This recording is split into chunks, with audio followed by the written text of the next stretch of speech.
Hello, everybody. Welcome. It's good to see everybody here on a Friday night, especially considering everything that's been going on. I hope everybody is doing well. Tonight, we're just going to chill out.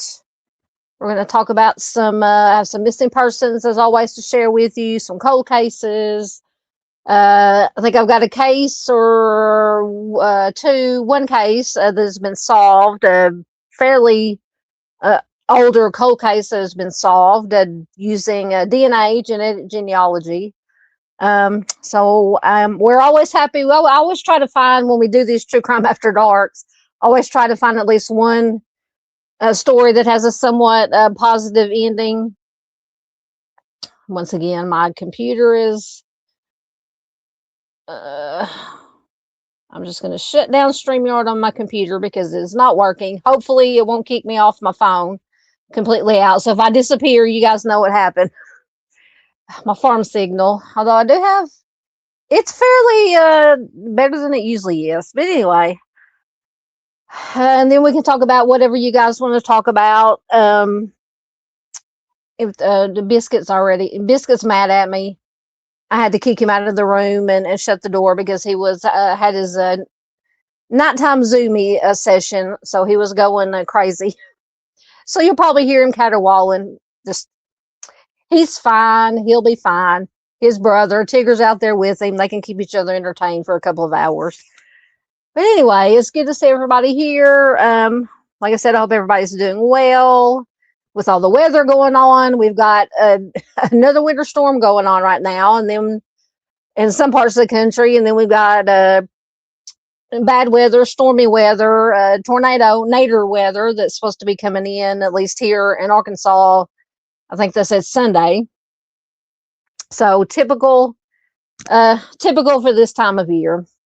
But thank you to everybody, or welcome to everybody who's in chat. Welcome to the lurkers. Welcome to anybody who's watching replay. And please do let me know down below if you are watching replay. We love our replay crew. Let me see who is here. Once again, I apologize for leaning into the camera, but like I said, StreamYard went kapooey on my computer as usual. Mustang is here. Good to see you. Miss Avery is here. Chris is here. Miss Paula is here. Hello, Miss Paula.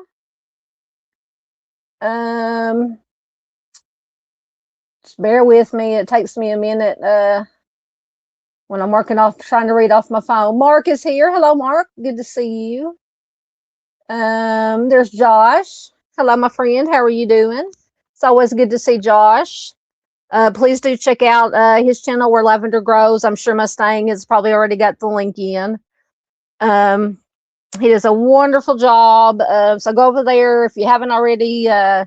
Sub up to him. Watch all his live streams. So, as always, I'm having trouble talking. Excuse me. His live streams and everything he's done so far. And I think he said maybe Sunday he's going to do. What was it, Josh? Conspiracy, kind of a fun, chill decompression, talking about some UFOs. So hopefully, I will be able to make that live. If not, it'll definitely be replay crew. And like I said, depending on how the weather is here, because I think the bad storms are supposed to move in to central Arkansas, where I am, Sunday afternoon into Sunday night. So I may be on storm watch. Who knows? I may be in the Freddy hole. I may not have power. We will see though. Hopefully everything will be fine. It is always good to see Josh. Thank you, Mustang. Yep, there we go. There's Josh's link. Like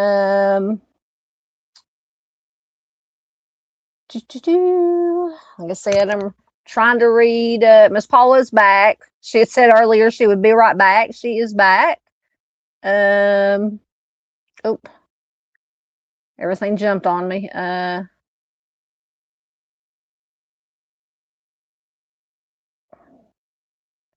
Oh yeah, we can. Thank you for reminding me.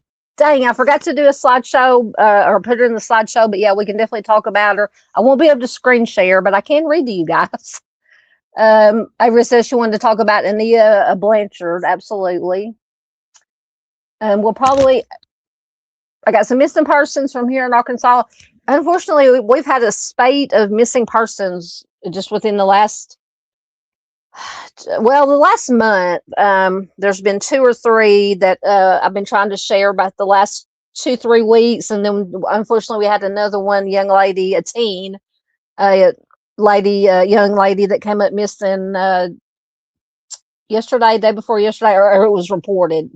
I got notification about it, so I'm going to share those. But yes, do not let me forget, and we will talk about that.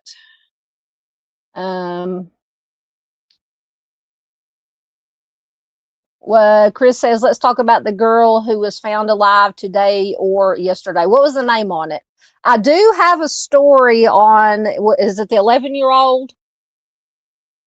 I can't remember the name. Oh, I don't think it gave her name.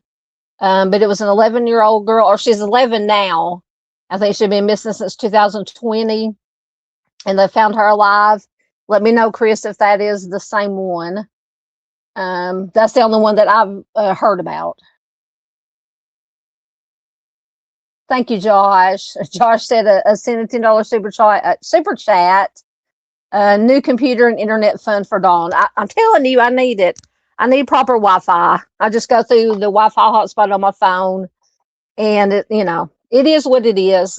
But right now, I can't afford yet another monthly bill that I have to pay for Wi-Fi. But eventually, we will get Wi-Fi out here, because at some point, a baby brother, not Echoes, but baby brother is going to move back out here to the farm, build a house, or put a trailer out here or something, and then so that way we can split the bill, all the bills like 3 ways between all of us that are living here. And he said we will definitely get Wi-Fi put in. So at some point, hopefully, I will have Wi-Fi. So let me give Josh his cow.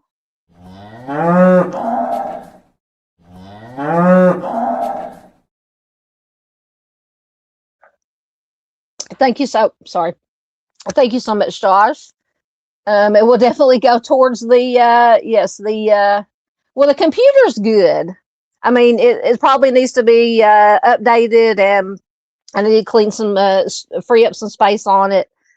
But once again, I'll have to take it up to baby brother's house that does have the Wi-Fi, and let him probably either him or my nephew get them to update it and clean it out and maybe it would run a little bit faster. I can only do so much on a computer, I'm telling you.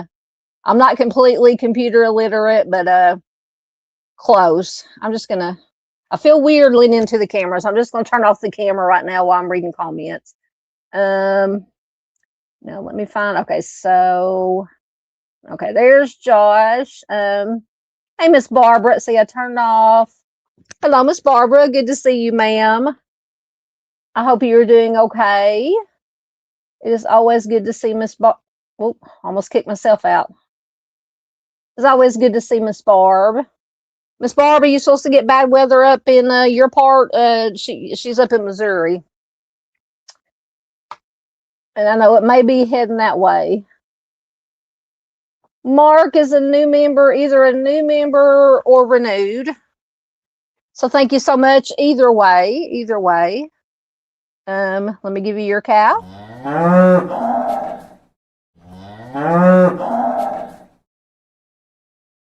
We're filling up the pasture tonight. Thank you guys. Very much appreciated. Oh my gosh. I'm not going to have to worry about StreamYard kicking me out. I'm going to kick myself out here. Let me see. Let me make sure. Thought I saw. Maybe it was on down. Hold on. Oh my goodness. Once again, bear with me.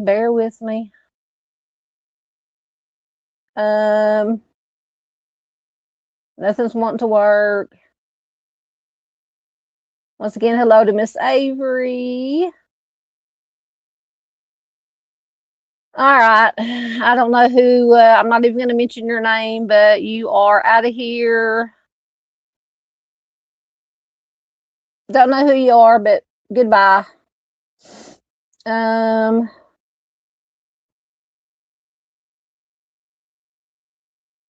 Let me see. Sorry. Somebody, we had a troll already. Hey, Patriotism. Good to see you always. I don't know why we've been getting so many. We usually don't have any or a whole lot of trouble with trolls, but just the last couple of live streams, we've had at least one numbnuts come in. But, you know, we know how to get rid of them. We play Whack a Troll and get rid of them. I mean, I don't bother anybody. I stay in my own lane and stay out of everybody's business and whatever everybody else has got going on, and just do my thing. So, you know, whatever. Yeah, Josh says he's going to do, yes, aliens and conspiracies, or conspiracy. There's a high profile UFO missing military person in New Mexico. Yes, I've been reading about that. And that's the first thing I thought too. I'm like, is it coincidence or not?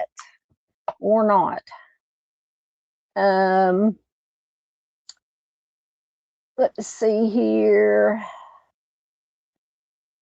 Just getting caught up.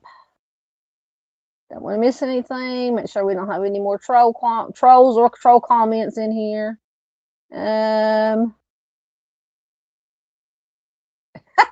Yep, Josh is having a cow. Oh goodness, let's hope not. But you got a cow. Patriotism says they're going to get bad weather Sunday. Remind me where you're at. I can't remember. I'm sorry. I'm old. I forget these things. Yeah, there's supposed to be some bad weather. Miss Avery says, let me get up here where I can read all of it. The reason Anaya, I hope I pronounced that right, Blanchard's case is so important to me is because the man on trial unalived my husband's brother. Yeah, I remember you mentioning that the other night. Stephen Rhett, sorry, I'm trying to read off my phone. Stephen Rhett Homeby, long before Anaya, and no justice. I'm so sorry, Miss Avery.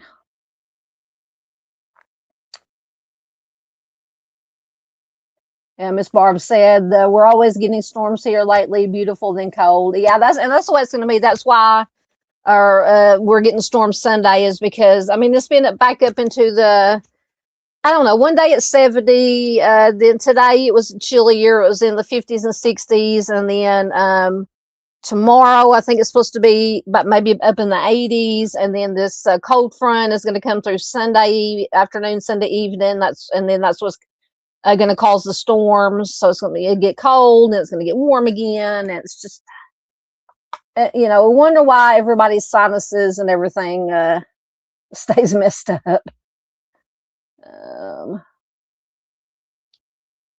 Yeah. Yeah, I think I whoever that was making those comments, I just banned them for life. I'm not even going to mention the name, but so-and-so was banned and their comments were removed.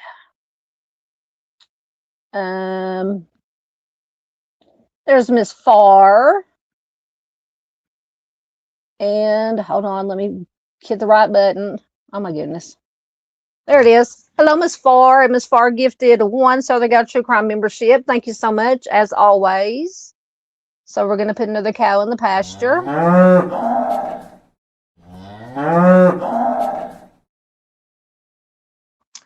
Thank you, Miss Farr, and welcome, as always. Always a pleasure to have Miss Farr here. I gotta get back down to, there it is.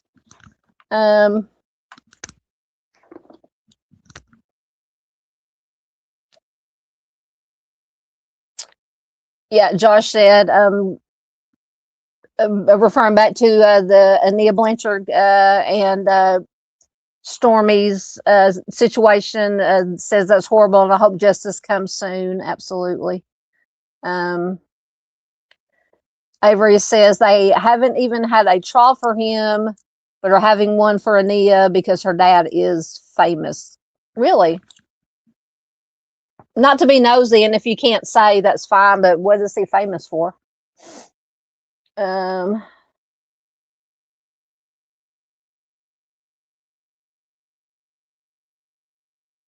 wonder why. Josh says for some reason I can't gift channel memberships anymore.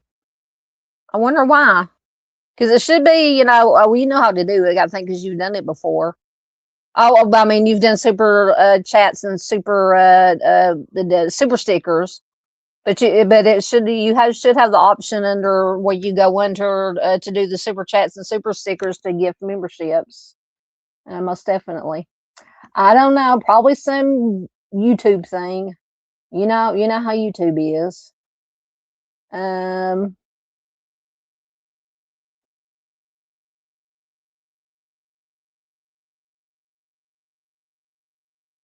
You talk about patriotism. I'm assuming he's talking about Ania, maybe. Says, I have friends that work at that gas station where they last saw her.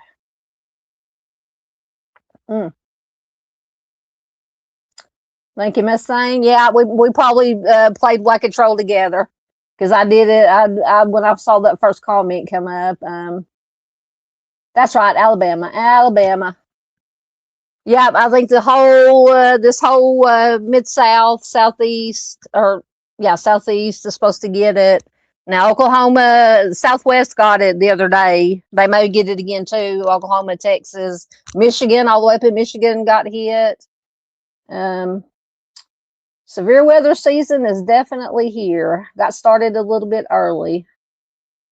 Far says, sorry, I'm piss farting and listening. Oh, goodness. Hey, Butterfly Kiss says, good to see you. Says, I'm so late, but I never got notified. That's fine, honey. We're just getting started. Yeah, that's another probably YouTube thing. They're not good about getting notifications out.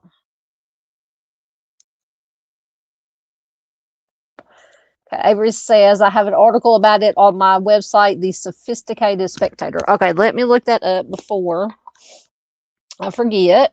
Oh,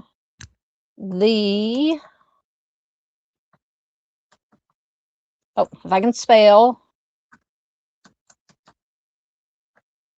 Oh my gosh, I need to cut my fingernails, trim my fingernails.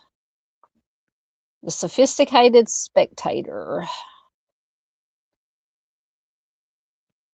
Hopefully everything's will load tonight. Articles will load. Oh, it did.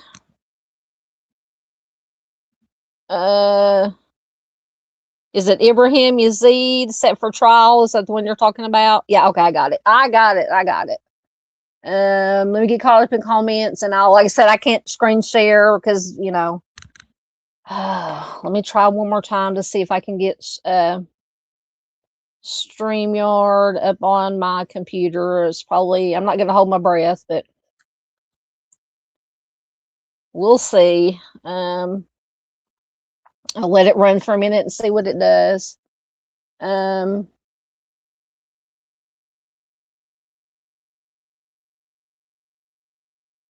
Let's see. Yes, absolutely. Always justice for Timmy D's. Oh, there's Miss Lisa Joe. Hello, Miss Lisa Joe. Welcome. Our Spice Girl is here. Ooh,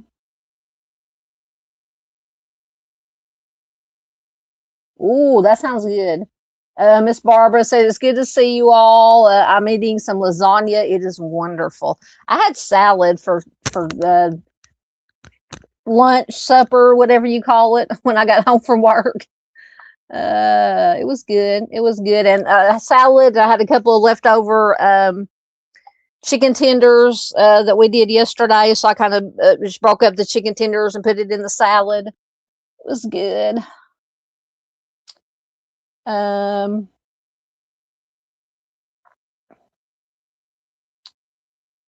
Oh, okay. Now I remember. It's all coming back to me now. Yeah. He was an MMA fighter. Gotcha. Sorry. Once again, I'm old.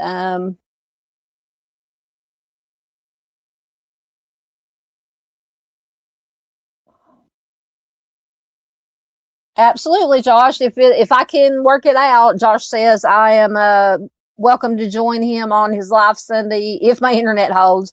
Yeah, it depends on if the internet holds out, what the weather's doing, when I have to go pick up my mom. She left today to go to a baby shower in Texas, and they're supposed to be back sometime Sunday. Don't know exactly what time they're supposed to be back, but if I can work it out where I can be on there, I would love it. I would love it. I'll get in touch with you. I'll text mom sometime tomorrow and see if they have any idea what time they're supposed to be home Sunday. Lisa Jo says she loves lasagna.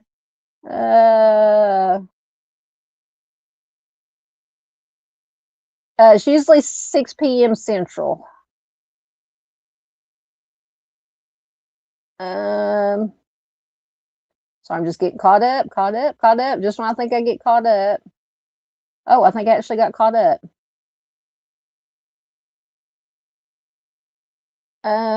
Okay. So, oh, I don't want to delete Miss Barb. Just want to mark there. Okay. All right, so like I said, I will won't be able to screen share it, but I can read the article.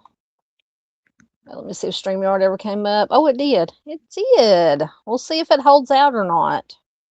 We'll see what it does while I'm reading this article. So, so this is from, and let me put in the, hold on. Let me go back and put in chat. Oh, I can't. If StreamYard will come up on my computer, I will put the link to Avery's website in there. Oh, it came up. Let me see if it'll work.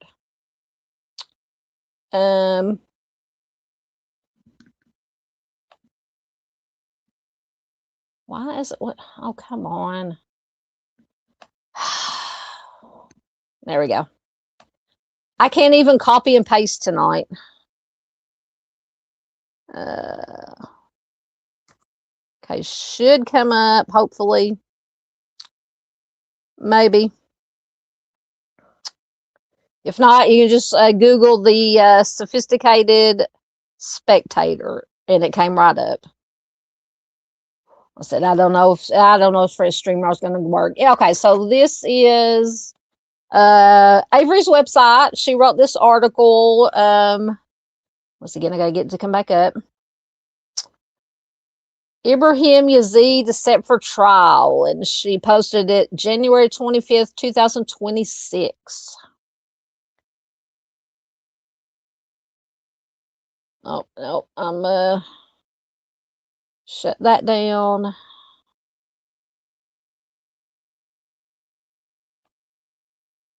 So maybe it'll load. It loaded a while ago. Oh my goodness. Okay. So Ibrahim Yazid set for trial. Ibrahim Yazid, accused of taking the life of Ania Blanchard, is set to go to trial in March of 2026. But what about his other victims? Yazid took other lives before taking Blanchard's, and yet there is little to no mention of this in the media. Who decided which victim's life mattered and in what order? Totally agree. Alabama Governor Kay Ivey established Ania's law, and the governor was seen on news videos many times discussing this new law. Not one time did the governor mention the other lives that Yazid took away. Blanchard's life is not to be diminished in any way. However, let's look into the lives of the others that Yazid took away. Yazid's unaliving rampage began in 2018 when Montgomery County prosecutors say that he GSW'd Stephen Hamby to death in a wooded area right off of Maxwell Boulevard near the Salvation Army. District Attorney Daryl Bailey said that on December 1st, 2018, Ibrahim Yazid GSW'd both Stephen Hamby and Geraldine Talley multiple times. Hamby was pronounced deceased on the scene. Talley survived the incident. A quote was obtained by Stephen Hamby's mother, Angela Weldon, upon learning that her son's offender had been found. Weldon said, quote, "There is a sense of peace that he will not be able to harm anybody else's child." At the time, Yazid was charged with the death of Ania Blanchard. He had been out on bail from a 2019 incident in which he was charged with attempted homicide, 2 counts of first-degree kidnapping, and 2 counts of first-degree robbery. See, yet another charged with all this, and just like when we were talking about the Aaron Spencer case, when you're charged, I mean, this is just my opinion. I'm not a professional in the justice system whatsoever, but if you have these kind of charges and they let him out on bail and people, and they go on to allegedly take other people's lives or do other horrendous things. I've never understood that. So he had been out on bail from a 2019 incident. When once again he was charged with attempted homicide, 2 counts of first-degree kidnapping, 2 counts of first-degree robbery. This also occurred in Montgomery. The victim in this case was nearly beaten to death. So he's obviously violent. Why let them back out on the streets? I don't understand. I don't know how many times I can say it. I don't understand. However, Yazid will face trial in Lee County for the homicide of Ania Blanchard. When questioning why Yazid stands trial for Blanchard first, we were told that there is no real or right answer. What do they mean by that? Lee County prosecutors are seeking the DP. Attempts to reach Talley's family were unsuccessful. Hamby's family told us they are satisfied that he is facing trial for his sole role in Blanchard's death.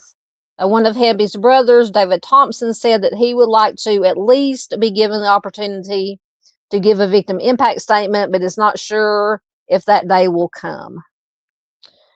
We will continue to follow Ibrahim Yazid's cases, whether he is deemed a serial offender or a mass offender. All of his victims deserve the same equal attention from the state of Alabama. Absolutely. Bravo, Miss Avery. I wish I could find my sounds on here. Let me see if I can find my sounds. Be like Dave and play with my sounds here. Miss Avery, a round of applause for that.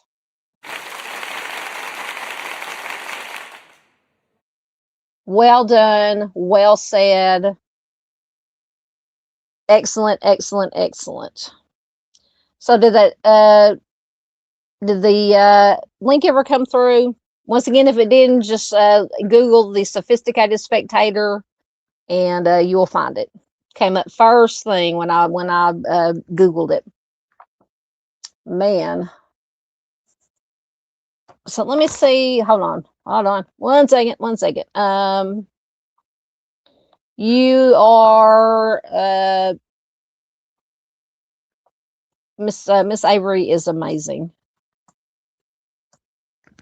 Let me see.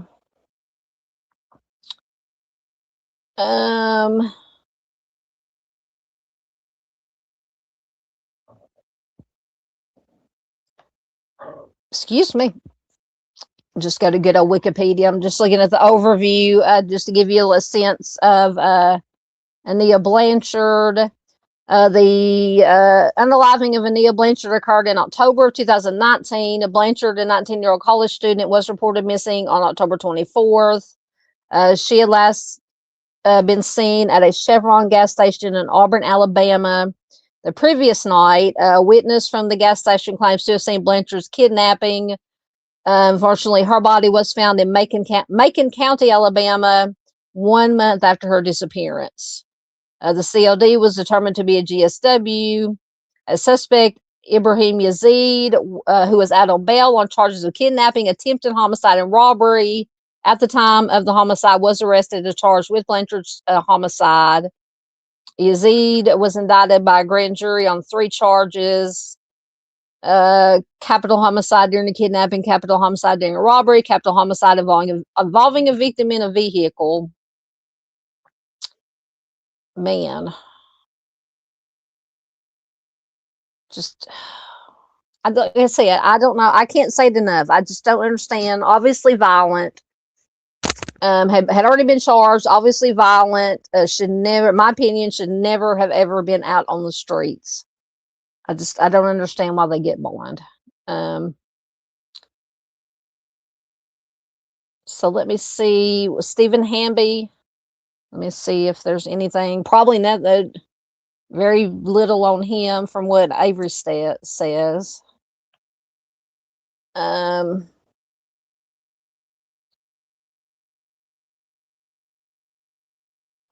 No, not football.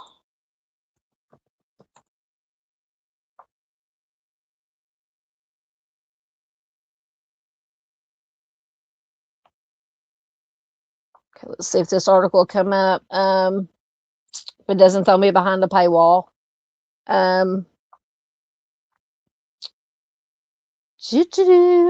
Once again.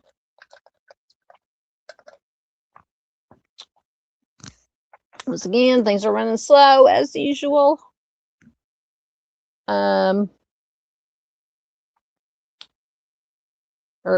sometimes it's the website.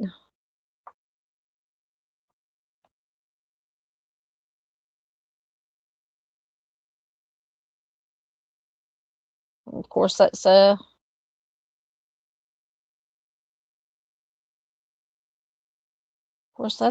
the only one that I could. Let me see if the Facebook will come up. Probably not. Let me get caught up in your comments while I'm waiting to see if anything will come up.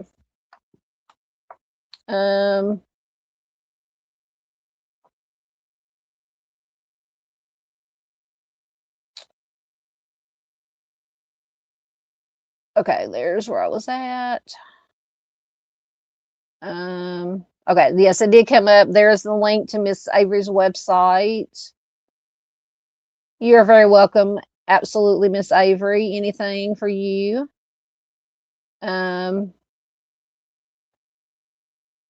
Yes, very disheartening. I don't understand at all.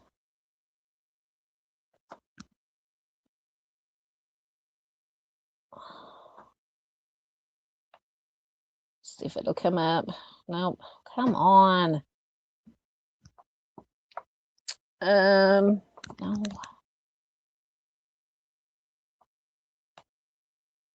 I apologize. No, not that one, not that one. I'm still trying to get articles to come up and trying to get the one to come up about Stephen Hambury. Miss Avery says she'll have more articles on it soon. Excellent.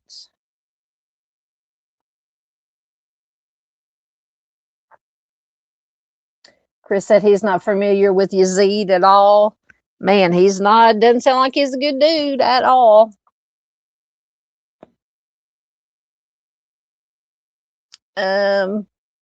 Josh must be. Oh, the article came up. Josh says she is so beautiful. You must be talking about in the. Yeah, Avery said look up Yazid. Ibrahim Yazid. Hey JP, good to see you, my friend. Thank you so much for sharing. Good to see you. No, he okay. Let me mark there. All right, so I did get the article to load regarding Stephen Hambury. This is from the Montgomery Advisor. It is double GSW and kill takes the life of 29-year-old man, injures a woman. And this is from December 2018. A double shooting killed a 29-year-old man and injured a woman on Maxwell Boulevard early Saturday night, according to Montgomery police. Stephen Hanby of Montgomery passed away in the 900 block of the boulevard about 5 p.m., according to police. The woman was taken to a hospital with life-threatening injuries, according to a news release. Police continue to investigate the shooting. They have classified the investigation of Hanby's death as a homicide. Well, yeah. No arrests have been made by Sunday morning. No additional information was available. So we know now that Yazid is being charged. Yeah, you're right, Avery. There's little to no mention of any. I mean, I'm still looking for any other articles. There was something on Facebook, but it was a link to that article I just read. The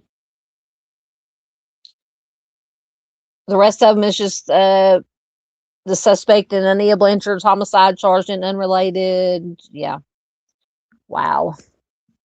Thoughts and prayers to your to you and your family, Miss Avery.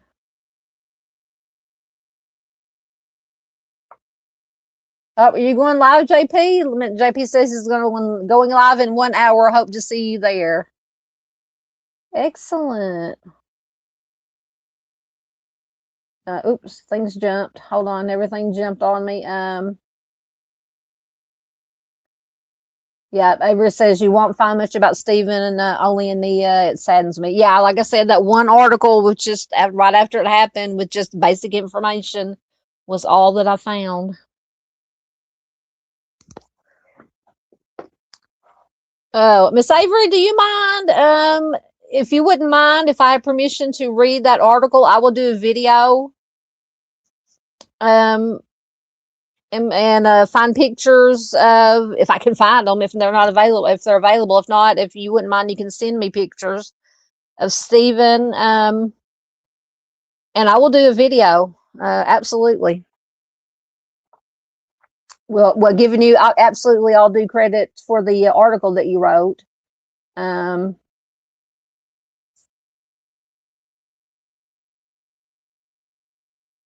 No, Miss Avery was saying that is it Stephen's dad was the MMA fighter, I believe. Oh, and Nia's dad. Okay, and Nia's dad is the MMA fighter. Okay. Thank you. Yes, absolutely. Do all the things.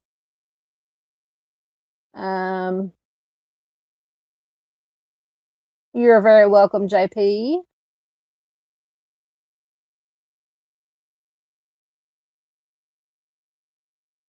Okay, so we like once again. I will.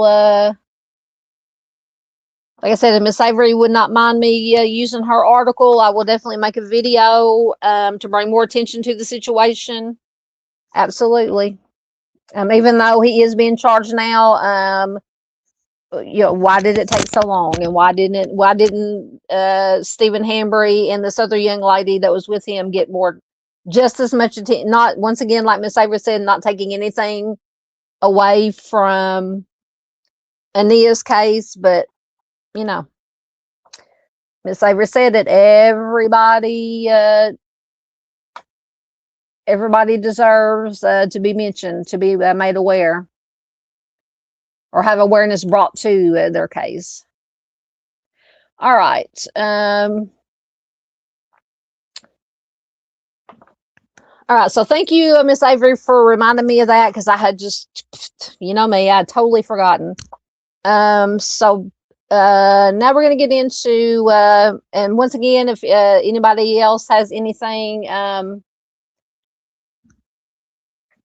that you want to talk about, I mean, I do have some stories planned, but once again, open chat, we can discuss whatever.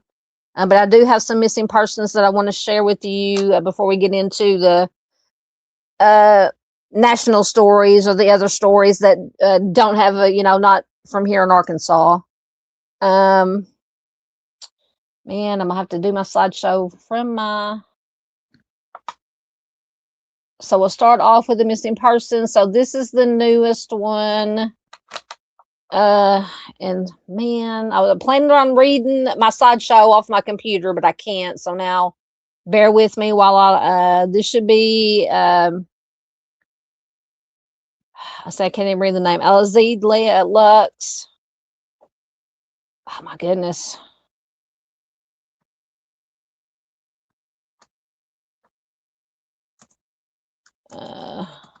Her information is there on the flyer. Oh my God, I'm probably not even Adelise. If I would have.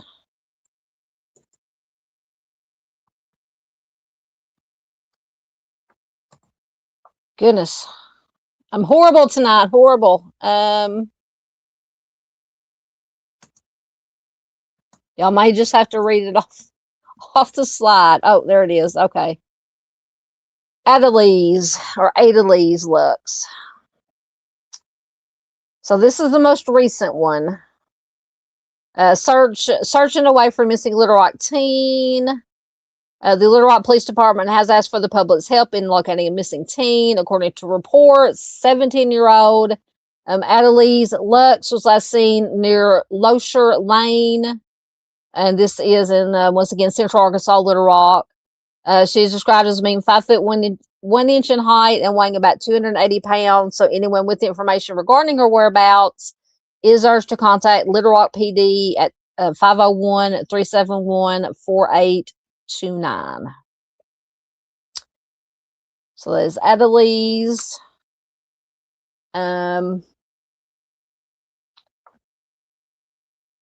Yeah, it is a hard. Never said it's a hard name. I hope I'm pronouncing it right. It's either Adelise or Adelise. It's spelled Aideeliz.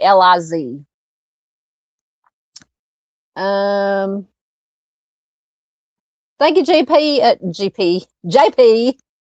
Man, I'm telling you, it's a night. It's Friday. Thank you for dropping in. We will, if I don't get to catch your live, I will definitely be replay crew.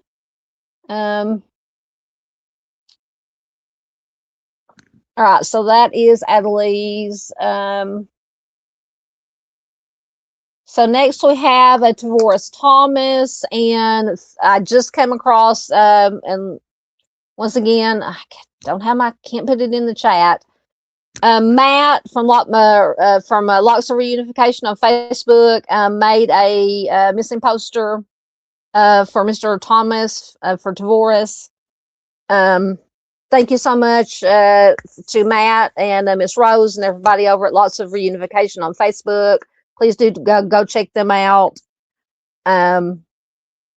Because I was actually searching for to put the slide a missing poster to put on the slide, and Matt's was the first one that popped up. I was like, yay! And he, did a post and a post on the Facebook group and a poster. So I was very, very thankful that he did that. So thank you to them that did that. So I do have a short video to play, an interview or some statements from, I believe, Tavor's sister.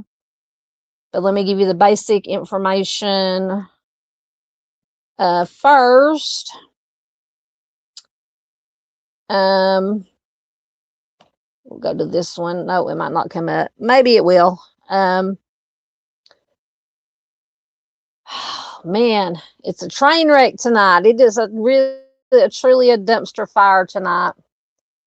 That's okay, Mustang. Yeah, I have the Facebook links on my computer, but once again, I can't put it in the chat in StreamYard unless, because I have to do it through the computer and I can't get StreamYard on my computer to come up. I'm even having trouble with articles loading tonight. Surely there's something. I know there's, let me try this one. I'm trying whatever I can. Whatever will work tonight. But most of the information, or all the information, is on the slide. And then there's some more in the video. Let me see if I can go full screen on my computer. Oh, it came up. Okay. North Little Rock police seek tips to locate man last seen in Rose City area. It's loading, loading, and loading. Good Lord.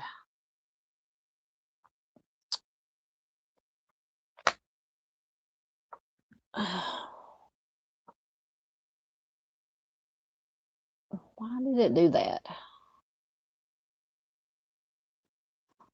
StreamYard is freaking out.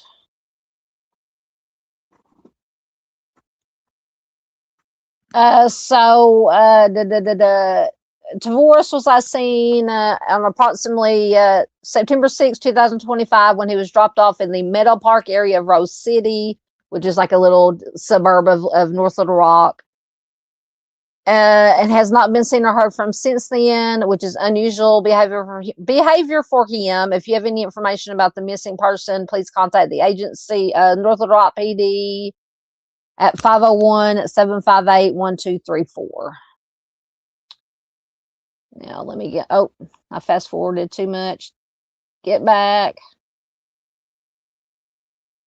Oh my goodness. I knew I shouldn't have went full screen. Hold on. Let me get back out of the full screen. If it will let me. Oh my gosh. There we go. Jeez Louise. Now I got to go back to the right slide. There it is. Okay. The article won't come out. All right. I'm just going to play the video for you guys. It's about 2 minutes or so. And once again, we'll give the information and some interview with, I believe it's his sister. It's heard. North Little Rock police are asking for the public's help trying to find a missing man, and now his family is sharing their story, hoping someone knows something and comes forward. 40-year-old Tavorius Thomas, also known as C or Caesar, was last seen September of 2025 in the Rose City area. His sister says not knowing where he is has been devastating for their family. Hello, good evening, everyone. I'm Bob Clausen. And I'm Laura Monteverde. We're glad you're with us. Madison Gaffner is joining us live tonight from the North Little Rock Justice Center. Madison, you talked with his sister. What did she have to say? Well, Bob, Laura, police say that they have searched for months but have not been able to locate Caesar. And now his family says they just want answers as to where he is. I feel like I lost my protector. For Couch, this isn't just a missing persons case. It's the fear of losing the brother she says has always looked out for her. Police say 48-year-old Tavorius Thomas, also known as Caesar, was last seen September 6th of 2025 in the Rose City area, where detectives say he frequented multiple homeless camps. About the end of September, we, hadn't heard from him. She says the silence was what scared her most, days turning into weeks without a call, a text, or any sign he was safe. I knew his birthday was coming up, and it's not like him not to reach out to family looking for birthday money or anything, As his birthday passed without contact, she says that's when worry turned into something deeper, pushing her to start searching for him herself. He has a family. He has kids. He has grandkids. A family, she says, that still expects him to walk through the door, including children and grandchildren now growing up without answers. His 8-year-old son lost his mom, and I'm hoping he ain't lost his dad, too. Couch says some days are spent holding on to that exact same photo. And I wish, and someone knows something. Investigators are asking anyone with information to contact North Little Rock Police because even the smallest detail could help bring answers to his family. It's terrible. It's a bad feeling. It's hard for me to keep from crying now. If you have any information, you're asked to call the North Little Rock tip line. You can see that number right here on your screen, 501-680-8439. You can remain anonymous when submitting a tip to that phone number. Reporting live here in North Little Rock, I'm Madison Gaffner, KRK4 News. Right, so that video actually is from about 2 months ago, where there really hasn't been any new information that has come out. Unfortunately, regarding Mr. Thomas, he is still missing. And I did share the flyer that Matt made that I showed that was on the slide. Let me take that down and put this slideshow back up on the slide. I did do a community post on my community tab with a link to the article. So please share it anywhere and everywhere. Very much appreciated. I see some people come in. Class in Crime is here. Welcome, welcome. Miss JC, good to see you. Frank Meister is here. Good to see you, sir. He says, good evening, y'all. Hope all are well. We are doing well. I hope you are doing well too. I'm caught up again.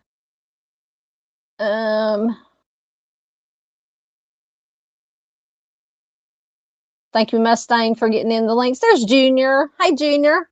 How are you doing, sir? How's the weather now in your part in Michigan? I know the other day y'all were having the tornadoes, and I know up that way, or at least around Minnesota, they're getting. We got the winter storm, another winter storm. It's crazy weather. But I hope you're doing well. It's always good to see Junior.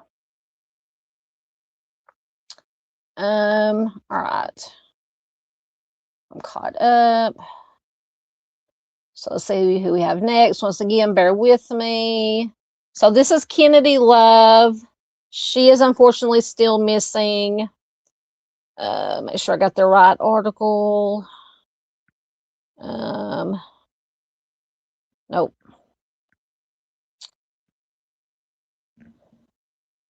So the Pine Bluff Police Department Detective's Office is seeking the public's assistance in locating a missing girl who was last seen on February 21st, 2026.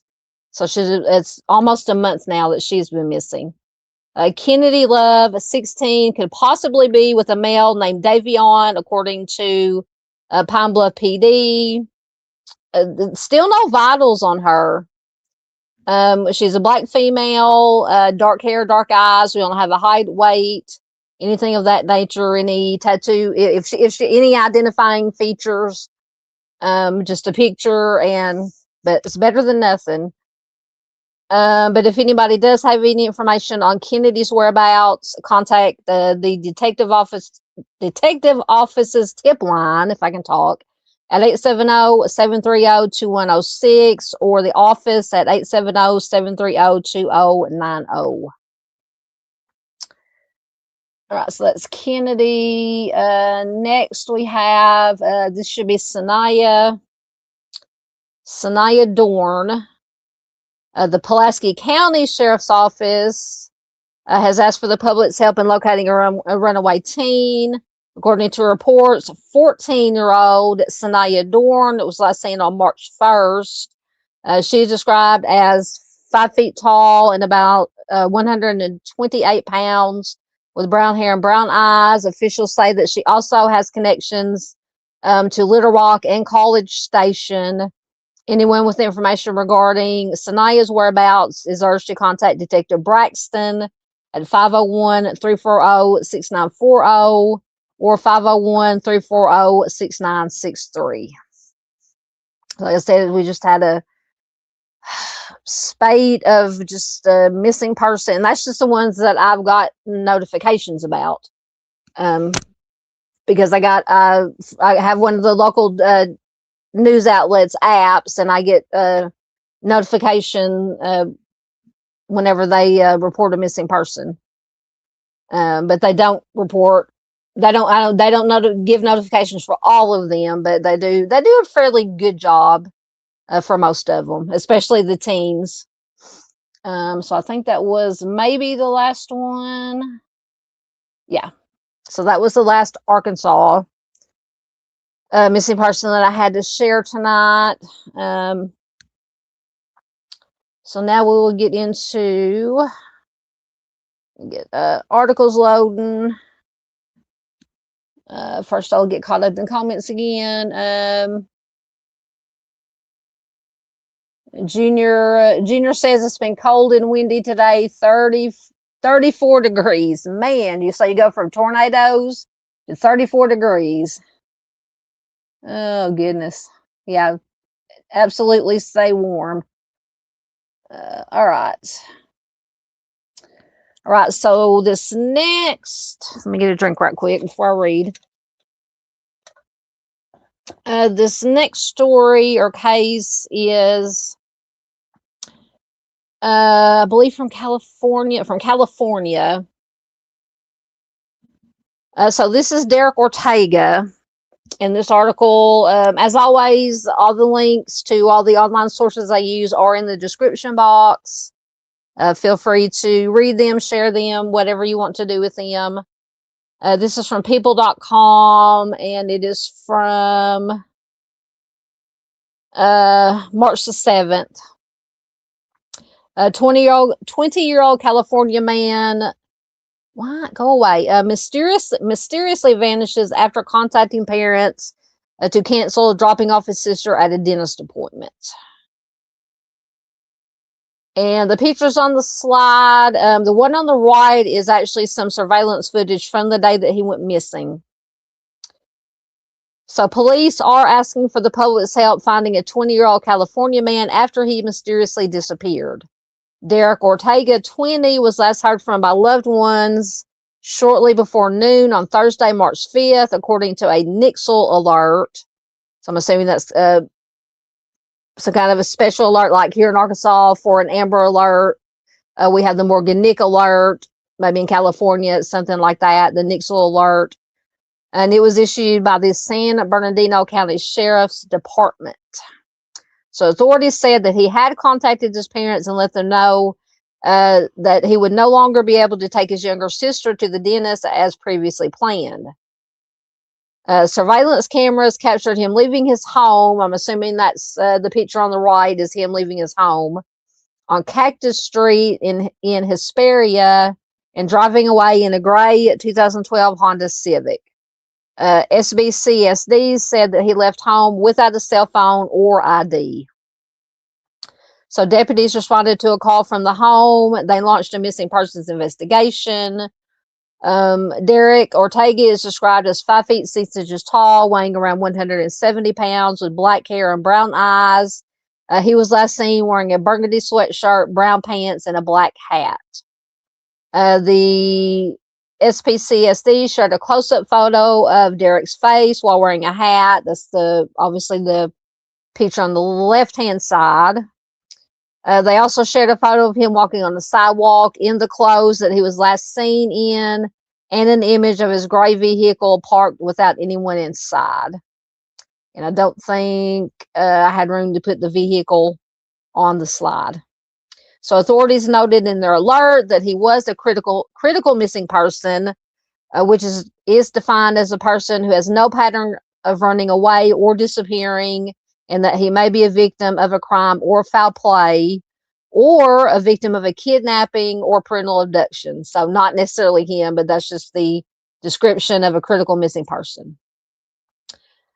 So a critically missing person could also be defined as someone who is mentally impaired to the extent that such person is unable to care for himself or herself, or is an immediate danger to his or her own safety or the safety of others, or is in critical need of medical attention. Now, I don't know if he falls in he had to fall at least under some part of this criteria for them to list him as critical missing.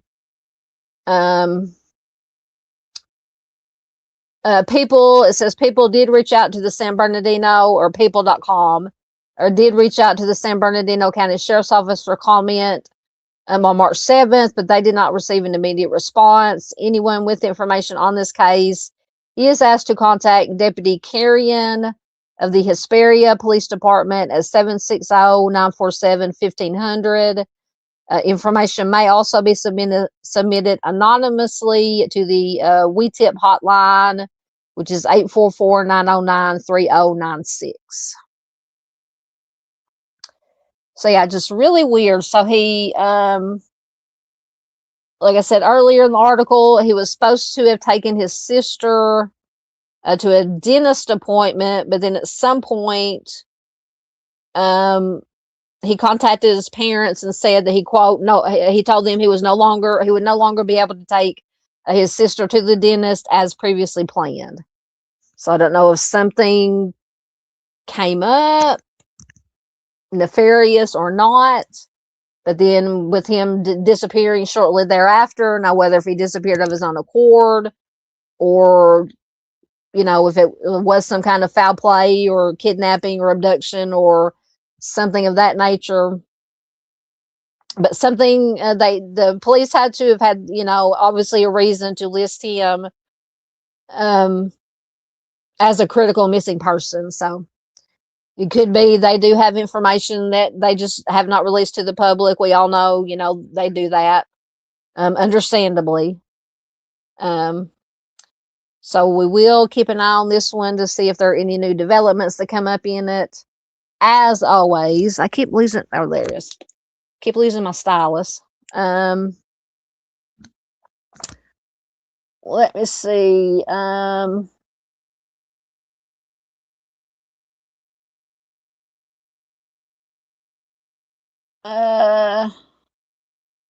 Ms. Paula, yes, I would consider it suspicious, most definitely.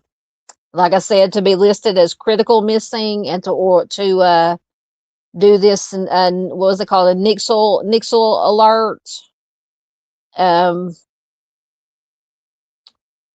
Like I said, Ellie had to have some kind of information or saw something, maybe on some other surveillance that they didn't release to the public, for them to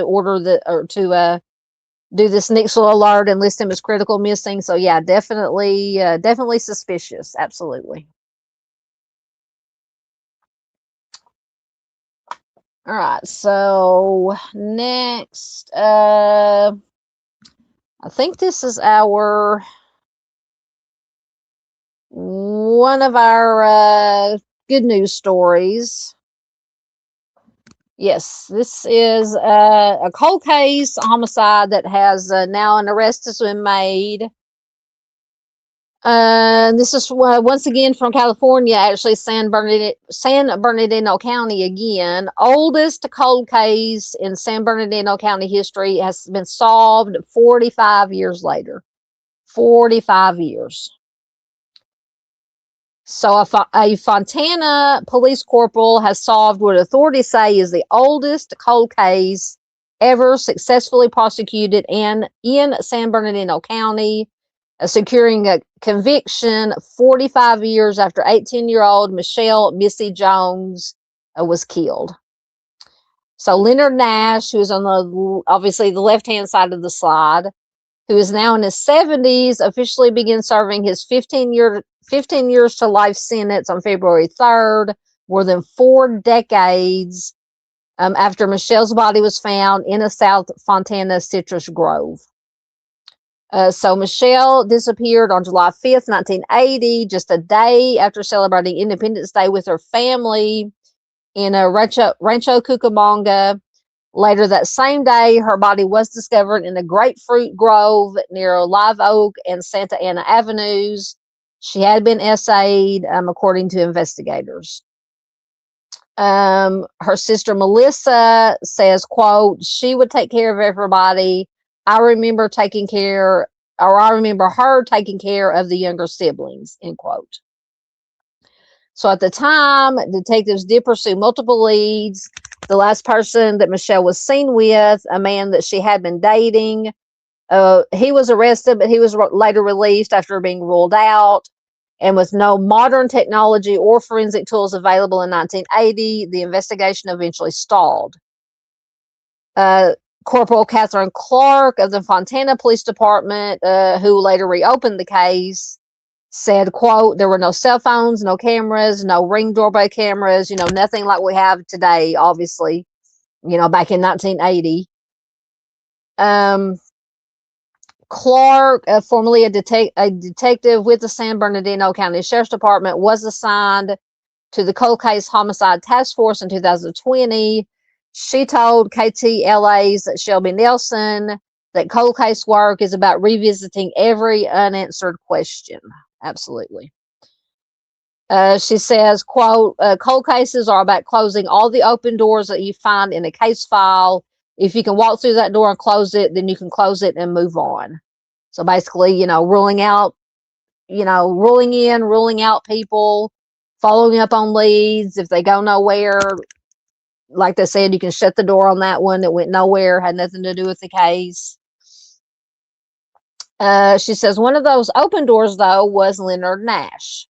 So in 1980, Nash had been dating one of Missy's sisters, but at the time, he was never questioned during the original investigation.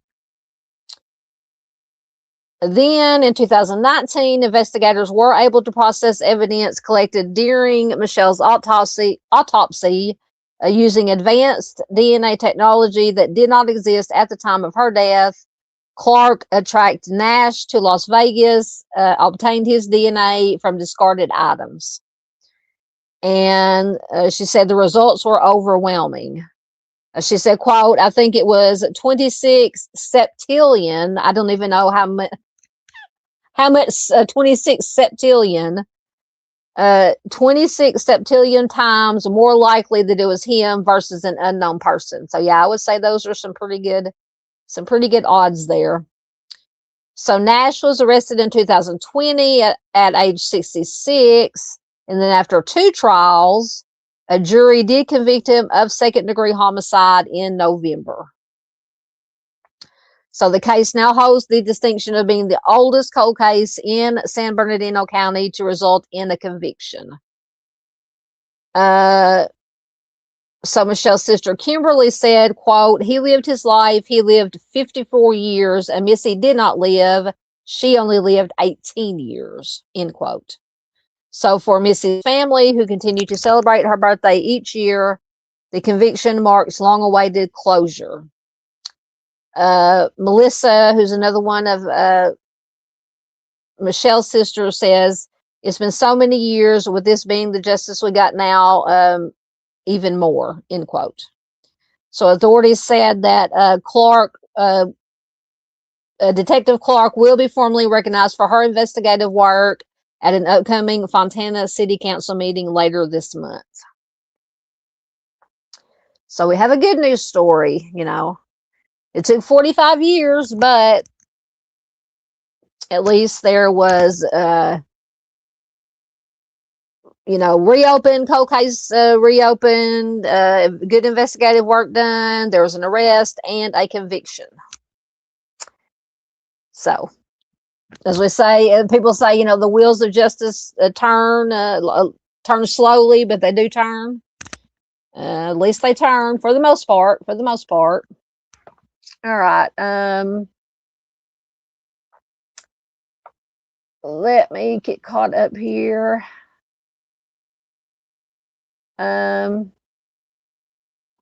Avery says, I think I've seen this. Which one are you talking about? Are you talking about Derick's case or Michelle's case? I'm behind as usual.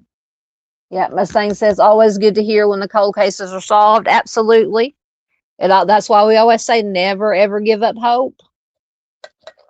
This was 45 years later. I mean, we've discussed cases 50 years that have been solved after 50 years. So it can happen. It can happen.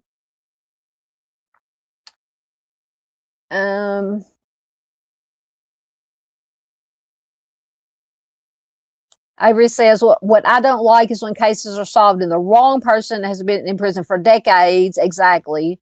I wish DNA was around long ago. Absolutely. Yeah, absolutely. And that does happen, unfortunately. You know, I mean,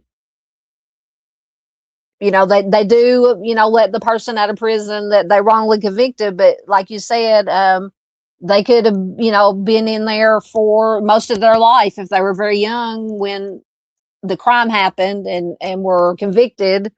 You know, they could have been in prison 30, 40, you know, years. And just, that's years of their life that they will never get back.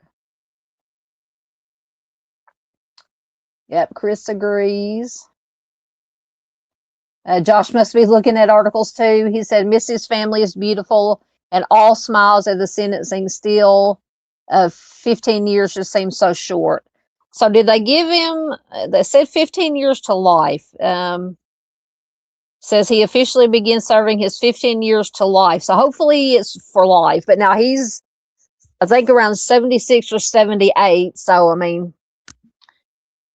you know, you would think that he might not be around too much longer. I'm not trying to be morbid or, you know, or crass, but, you know, he is in his 70s. I think he's 76, 78, somewhere around there.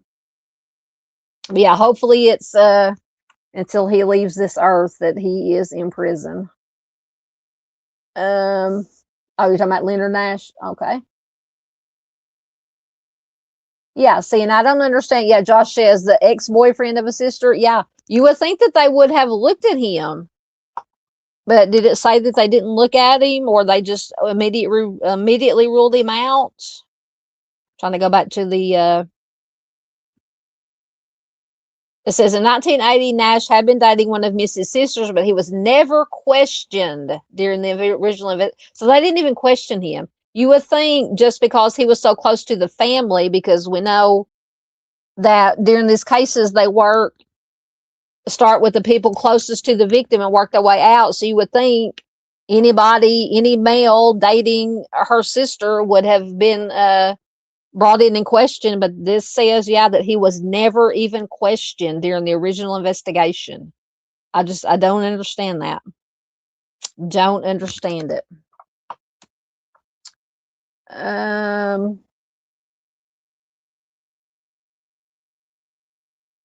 Oh, the first time you're seeing Michelle. Oh, where'd it go? Hold on. Avery said, it's my first time seeing his victim's face. Oh, yeah, that is Michelle. Beautiful, beautiful young lady. There on the right-hand side of the slide. 18 years old, just 18 years old.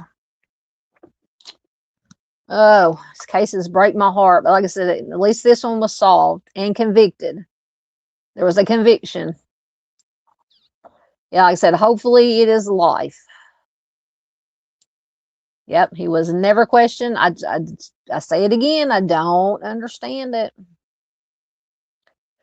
That's a good point. Mustang says, seems like evil lives forever, like Charles Manson lived into his 80s. That is true. That is true. Let me see here. Yep, she is beautiful. Michelle is beautiful. Absolutely. Yep. All righty. Let me see what we have next. All right. So now I have an unsolved homicide cold case I wanted to share, and then I think next is an unsolved missing person that I wanted to share. So let me get my articles loading right quick, just in case it takes a minute. So this is Kevin Carel or Carel. Once again, I apologize for any names and places that I mispronounce. Oh, get the right article loading. So this basic information, I found it on solvethecase.org. I like to go over and peruse solvethecase.org every once in a while and find some cases, cold cases mostly, obviously, to share. And this one is from March of 1984. And this is, once again, there's a theme tonight, San Bernardino County. Chino, California is where this happened at. So in the early hours of March 22nd, 1994, Kevin Douglas Carel, so just trigger warning, just, you know, in general, trigger warning. I've got my banner down there. So Kevin was found deceased in a ranch hand apartment away from the main house. Kevin was found with multiple stab wounds to arms, hands, chest, and back. Evidence of a violent struggle. It appears that Kevin attempted to reach help when found partially exiting the front entrance face down in a pool of blood. There's no evidence of a robbery. It did say that Kevin did have several $100s in his front pocket of his jacket, or his front pocket, and his car was still parked in front of this apartment barn, ranch hand type place on the property. So you would think if it was a robbery, they would have taken the money, maybe taken the car, but most definitely taken the money. So leading up to this homicide, so 1 week before, to the day, it says, Kevin was in an altercation with a male named Theodore G. Pompolos. He had been in a relationship with Kevin's 16-year-old sister. So Ted, or Theodore, had been making threats to family members and caused similar problems over recent years relating to the sister, who had recently broken off the relationship. Kevin approached Ted about the extremely lewd and grotesque threats that Theodore made. He was just trying to resolve the situation in this hostility. So then Ted proceeded to make threats to family members and suggestive comments about Kevin's sister. So Kevin then punched Ted. Ted fell to the ground. Kevin explained that he was not there to fight, and just a reason that if the roles were reversed, Ted would do the same, basically saying, you know, what if it was your sister? You would do the same thing. So Kevin offered his hand to try to help Theodore stand up. Kevin apologized for the assault. He asked Theodore for the same consideration and respect. Kevin asked for the harassment to just stop. You know, just stop harassing the family. Leave the sister alone. Don't bother her. Don't harm her. Kevin offered a handshake in agreement, and then left Ted's apartment. So after all that, Ted continued to pursue the sister. So then 1 week later was when Kevin was found in the barn, this barn apartment. And he was actually found by his 16-year-old sister. Just, I cannot imagine. The same sister that Theodore was dating. So Kevin was stabbed 29 times. They said that he fought back ferociously. According to detectives, what detectives thought to be at least 2 to 3 assailants when the attack began while Kevin was sleeping. So 2 to 3 is what detectives are saying, due to, you know, the crime. I'm assuming what they found at the scene. 2 to 3 assailants attacked him while he was sleeping. So at least 2 to 3 weapons were used. Large amounts of blood and spatter were found in the apartment. Handprints and blood were seen on the walls and the door. And then when the sister found Kevin at around 7 a.m. a few hours later, Kevin was laying face down with his head and partial, basically from his shoulders up, was over the threshold, like he was trying to crawl out the door and get away, pulling himself across the floor of the apartment to the open door.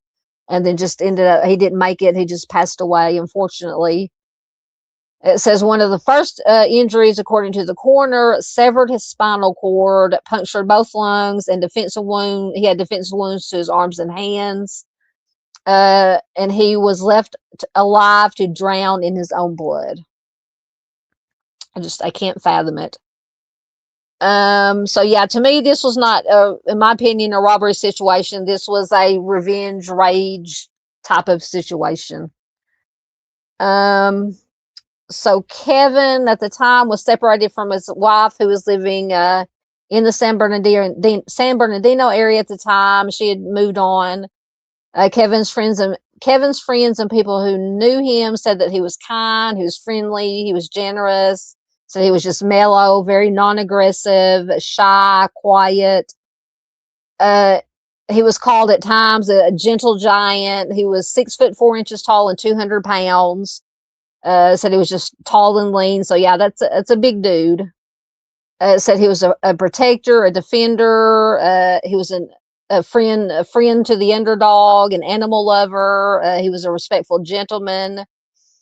Kevin's mother is 94 years old currently, or whenever this was written. And it is the family's wish. So apparently, so they're saying she's 94 years old. So they're saying, she might not be around on this earth too much longer. So the family's wish is to send her off knowing something is being done to try to solve Kevin's case. Kevin does have an older living brother, and his sister does live close by in Inland Valley, California. So the family feels strongly that only one person is responsible, and for the entire 42 years that this case has been open, no arrests have been made, and there's been no contact from investigators. The past 10 years, the sister Kim has written letters, made phone calls. It says 2 years ago, finally, she got a call from a detective and was explained briefly, given details. The detectives recited details that were incorrect, according to her.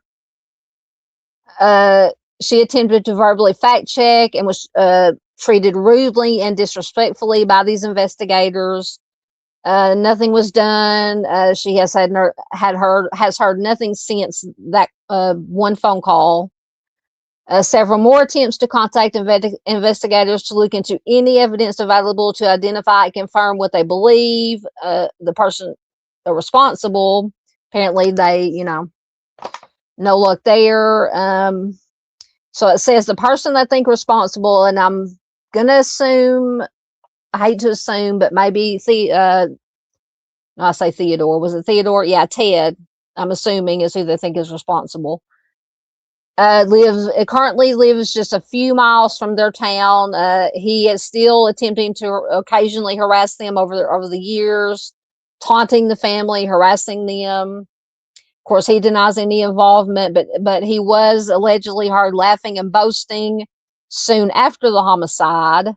The family believes if there is evidence still held by the law enforcement department, they just want it to be tested. Want to know if it's possible to test the evidence and attempt to discover DNA of anyone other than Kevin at the scene. Family is confident that the DNA, if found, will link this person that they think is responsible. And if it is considered unsolvable, to just let the family know. Basically, they just want information. We've heard this so many times before, unfortunately. Lack of communication. She claims, she says she was treated rudely, disrespectfully, given very little information.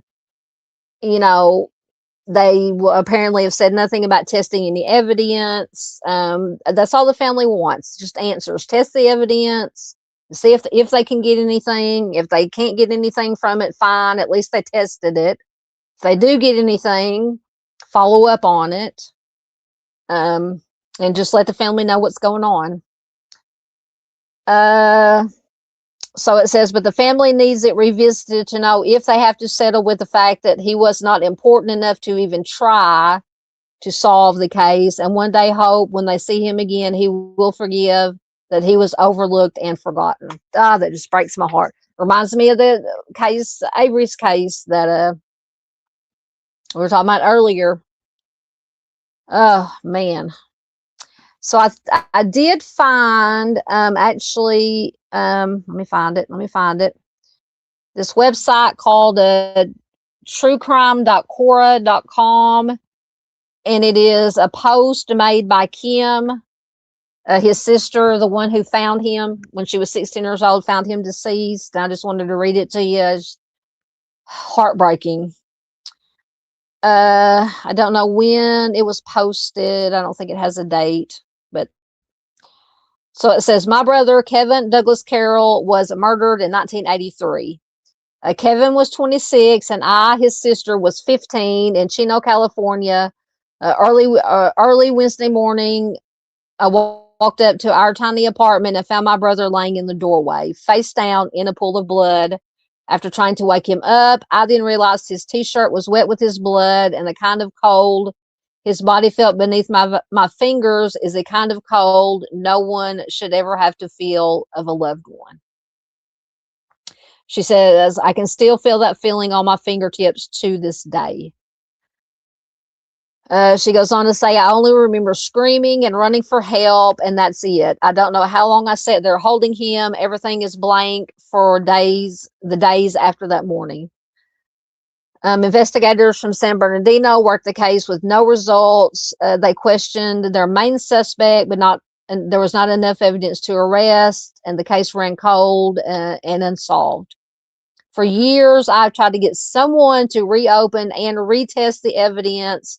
With today's technology, I'm certain they will have enough evidence to make the arrest, and finally I can have disclosure and perhaps find a way to release some of the guilt that I have carried every day of my life.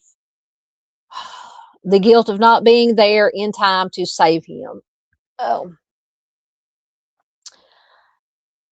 She goes on to say, I know in my heart, he protected me with his life. I owe him to find justice for his homicide because he truly was a gentle giant, a protector, a giver.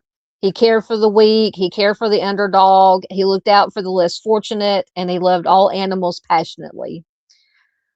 She says, how can I get someone to pay attention to this case? Will anyone find it in their heart to help close this door for my family and make the people who robbed everyone from all the good that my brother wanted to do for this world? She says, I'm confident that if there is anything viable for testing, there will be an arrest. Thank you for reading, and hopefully if anyone knows anything about this case, find it in their heart to come forward. Oh my goodness. Heart breaks my heart. Just imagine at 15, 16 years old, what she had to go through. She says she still remembers the how cold he was when she found him, when she held him. She said to this day, she feels guilt that she could not save him. Oh my gosh. I'm going to sit here and start crying myself. So yeah, if anybody has any information, let me go back and find the number for the, sorry. I gotta turn off the camera. Oh my God. So the jurisdiction handling it is the San Bernardino County Sheriff's Department. So let me get the link or get the page to come up, because I want to give the phone number because it went. Okay, so you can contact the San Bernardino County Sheriff's Office if you have any information. If you saw something, say something. If you heard something, say something. If you know something, say something, for God's sakes. The phone number is 909-387-3687. Or you can email sdicus@sbcsd.org. Once again, the San Bernardino County Sheriff's Department in California. Oh my goodness. And I'd read what the sister wrote when I was doing my research and looking, and I just reading it again. It's not. It doesn't get any easier to read or to hear, no matter how many times that you've read it. Okay, let me see what you guys got to say.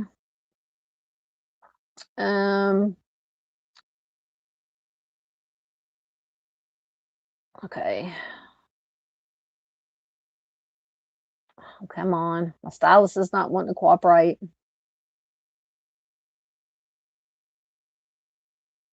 I'll go back to the last case. Michelle's Josh said Mrs. Family has got some rocking t-shirts at the sentencing. I'm gonna have to look at the pictures.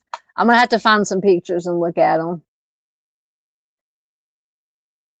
Oh no. Miss Avery says I have to go. I have a live sale starting on Whatnot. Have a great night, everyone. Thank you, Miss Avery, for being here. Thank you for reminding me about Ania's case, Stephen Hamby's case. Like I said, I will get a video done as soon as I can. I'm so behind on my videos. I've been so bad the last month or so about getting my pre-recorded videos that I usually put up during the week.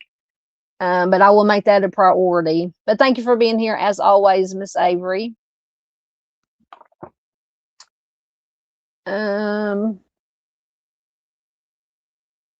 Yep. Yeah, bloody handprints everywhere. They said he was stabbed 47, 49 times, something like that. Let me go back. They say at least 2 to 3 assailants. Oh, he was stabbed 29 times and fought ferociously.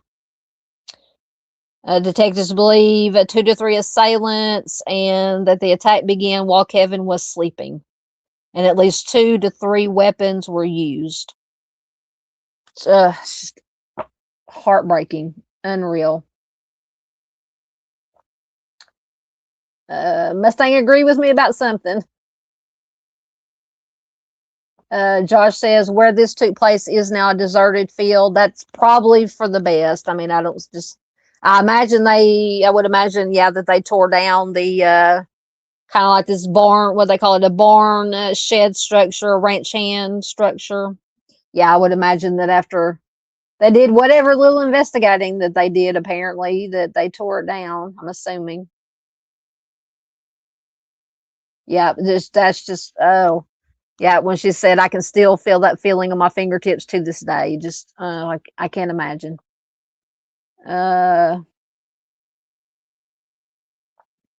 Yep, 7 in the morning.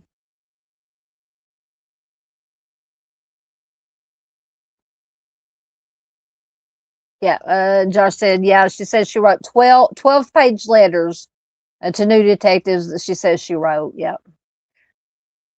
We'll have to look into this one deeper. Like I said, this is just the basic information from the solvethecase.org.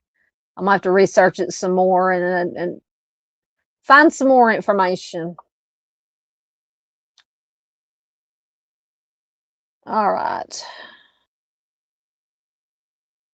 Oh, just heartbreaking. Okay, so next, and I think we may have talked about, so this is our featured missing person cold case for the night.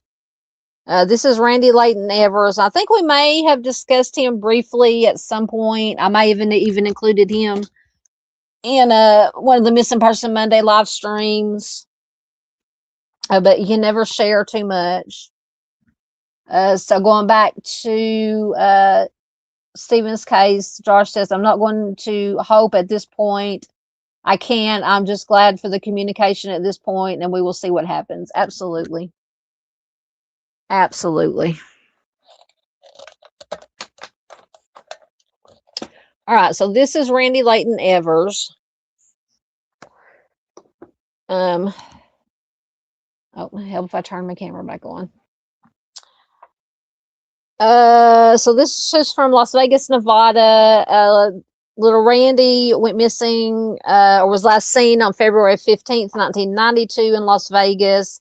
This is classified as a non-family abduction. He is a white male.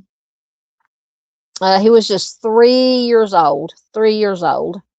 And the smaller picture is an age progression to age 32.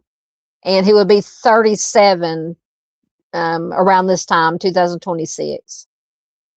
So when he went missing, he was 2'11" to 3 feet tall, 50 pounds, with blonde hair and blue eyes. He has a scar near his left eye. And at the time of his disappearance, his hair had a 2 to 6 inch tail, like a rat tail, what we call back in the day a rat tail, in the back. He was last known to be wearing a black shirt, black pants with a blue diamond design on the knees, and no shoes. He does have a history of severe inner ear infections, which causes loss of equilibrium. He did have tubes inserted into his ears to alleviate the condition, which is not uncommon. So Randi was last seen between 11:30 p.m. on February 15th and 12:30 a.m. on February 16th of 1982. He was wrapped in a blanket and asleep on the living room floor of his family's residence in the 300 block of East Rochelle Avenue in Las Vegas, Nevada. So Randi's family, so yeah, I remember we have discussed this because I remember this birthday party thing.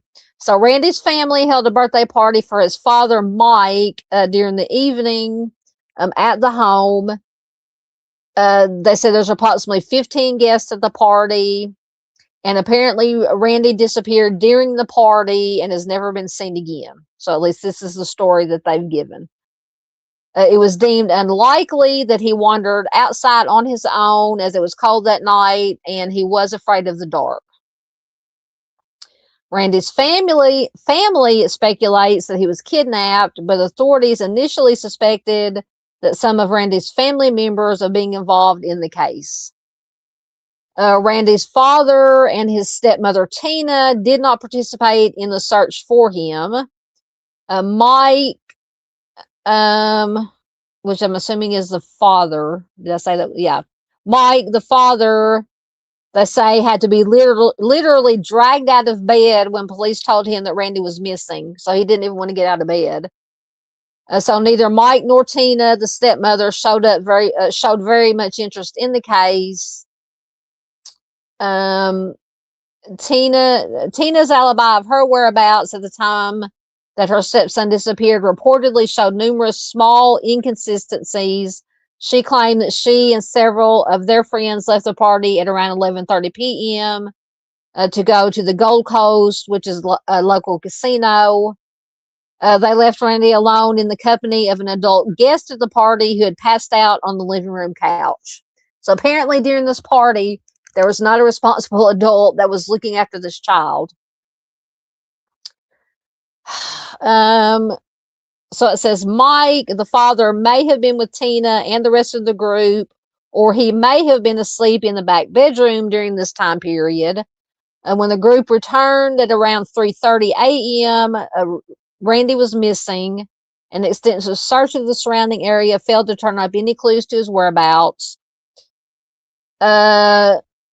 So after this happened, after Randi disappeared, Mike and Tina went on to have a son, and they left the area and went to Southern California 4 years after Randi was last seen. Then sometime after that, they ended up getting divorced. There have been no reported problems with their daughter. So apparently they had a daughter that was born prior to Randi's disappearance, or the son who was born after Randi disappeared. Police say that Mike and Tina were not very cooperative in the investigation into Randi's disappearance, but they did not try to avoid authorities. There has been much speculation about what caused Randi to disappear, including theories that he was sold, that he did pass away. It was some kind of accidental situation that they just tried to hide, or it was intentional by his father and or stepmother after the birthday party broke up, or that he was abducted by a stranger, a family friend, or his biological mother. but none of these theories have been substantiated whatsoever. Nearly everyone involved in his case, except the investigators, have left the Las Vegas area in the years following his disappearance. Randy's biological mother, who lived in Southern California at the time of his disappearance and had legal custody of Randy, is still alive. Mike, the father, passed away in 2014. And in 2022, when a journalist with the Las Vegas Review-Journal contacted Tina, the stepmother, to talk about the case, she refused to comment except to say, quote, "You guys have ruined my family. The police have ruined my family," end quote. And she stated that she just wanted to be left alone. So a Nevada grand jury was given evidence by investigators sometime after Randy disappeared, but indictments were not handed down. Randy's case remains open and unsolved. In a media interview in the spring of 2015, a detective investigating the case said that he had gotten a hit on Randy's DNA in a database and that he believes that Randy is alive and living somewhere in the western United States. So that would be obviously best case scenario is he's out there, that he was abducted by either a stranger that may have been at the party, somebody known to him at the party, another family member that was at the party. It says due to the confusion as to what happened to Randy, that's why his disappearance is being investigated as a non-family abduction. So what do you guys think? I mean, so many possibilities. Was it, like they said, I mean, because obviously at this, and did it say whose birthday party it was? Oh, it was for the birthday party for the father, for Mike. So apparently there was no responsible adult looking after the child, the 3-year-old child there. It possible that it was an accident that happened to Randy and they just panicked and covered it up. Possible that it wasn't an accident, it was intentional. Possible that somebody that was there did kidnap him or abduct him and take him, and maybe he is still alive out there somewhere. Just so many possibilities. But if you do have any information, you can contact the Las Vegas Metro PD at 702-229-3561. And let me see. I think I was able to find an article. So this article is from February of 2022. It's from the reviewjournal.com. Las Vegas Review-Journal. Police, child advocates still hopeful 30 years after boy's disappearance. So after 30, get rid of the ads. After 30 years, mystery continues to surround the disappearance of 3-year-old Randy Evers, who was last seen sleeping on the floor of his parents' Las Vegas apartment. But the case recently received, oh man,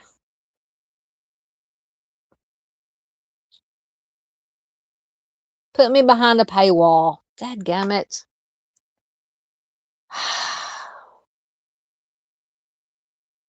Anyway.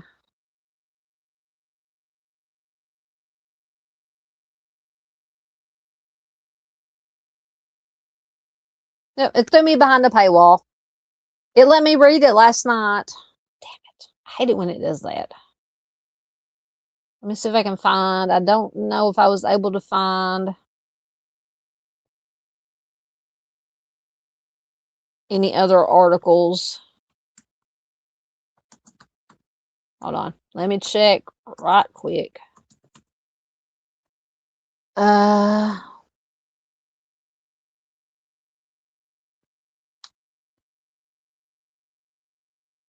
it did have statements from a family member, from advocates that were working on the case. I think that was the only article that I was able to find, and He is listed on NamUs.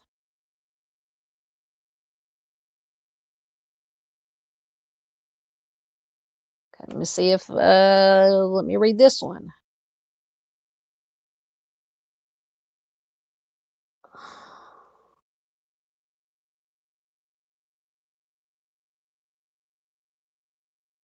Oh, no, that's not about Randy's case. Sorry.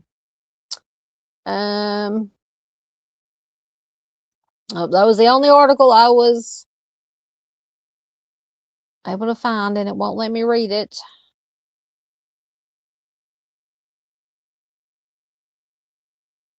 Anyway.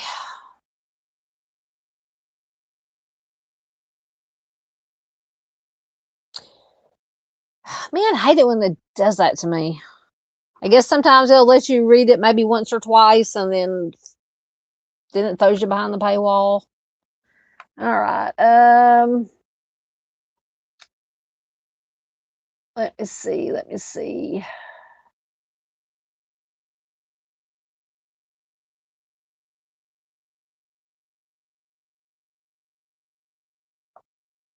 Josh said that was Kevin's sister. Yeah, they wrote the letters. Yeah.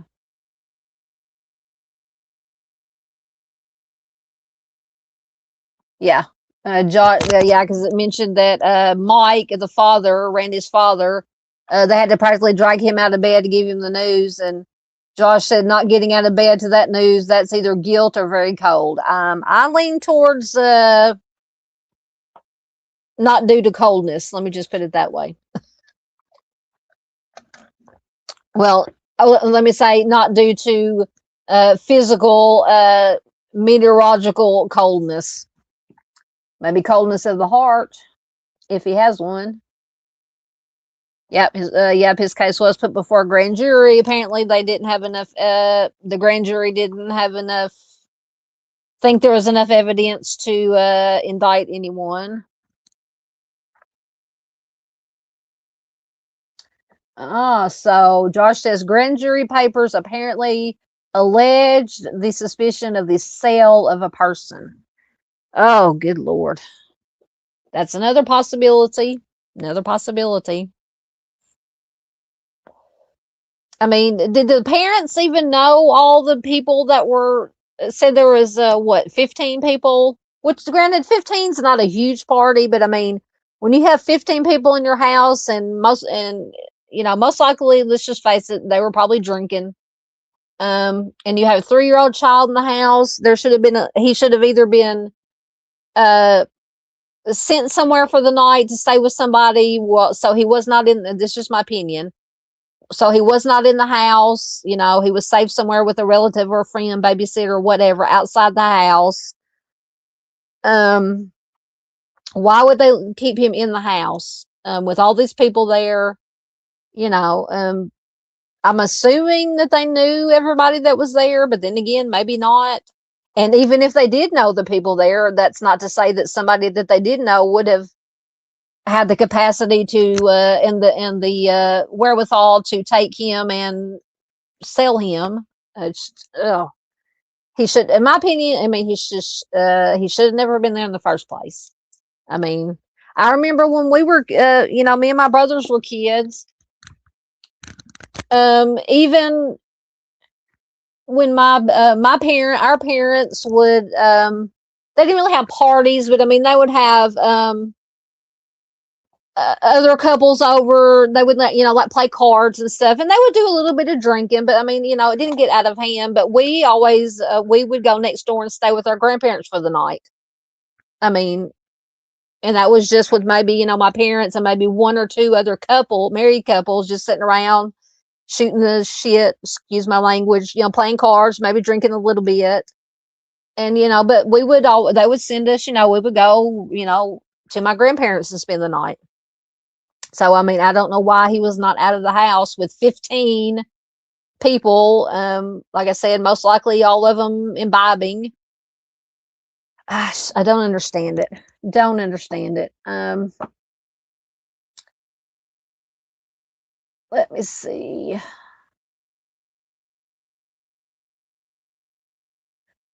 See, I wonder that too. Josh says, I wonder what else they had in the grand jury filing that would indicate the potential sale. Yeah. You're welcome, Mustang. I think I have maybe one other story, I believe. Man, I wish it would have let me have read. I know we got two other stories. They're quick though. Yeah, just she's 3 years old. But see, and I wonder too about this DNA. Where did they find this DNA? Well, what kind of database they found this DNA in that supposedly matched his DNA that makes them think that he's alive and somewhere in the I think it said the Western United States. I want to know more about that. I have questions. As Ms. Z would say, I have questions. I have questions. Many questions. If I would hit the right, oh my goodness. I think I need a new stylus. It's not working. Or maybe it's the operator. All right, so next. So I haven't been keeping up. So this next article is not necessarily all about Nancy Guthrie, but I don't know. I haven't been keeping up. I don't know. I know the sheriff, they've come out. I read something today that, so the sheriff had said that there was no threat to the public, and apparently he came out and said now that there may be a danger to the public with who, I don't know. This whole thing is I feel so bad for Nancy's or Miss Nancy's family, for Savannah and the sister and the brother-in-law, whatever, because this sheriff apparently, I hate to down, we're for law enforcement here, but when they need to be called out, we do call them out, as Doodle says. We call out anybody who needs to be called out. So I don't know. And apparently the glove that they found had nothing to do, which I'd assume that was found like a mile away. Apparently it had to do with a restaurant worker. There's because in the food service business, you have to wear gloves if you handle food. So that had nothing to do with Nancy's case. So anyway, you guys can let me know what any other developments while I'm reading this article.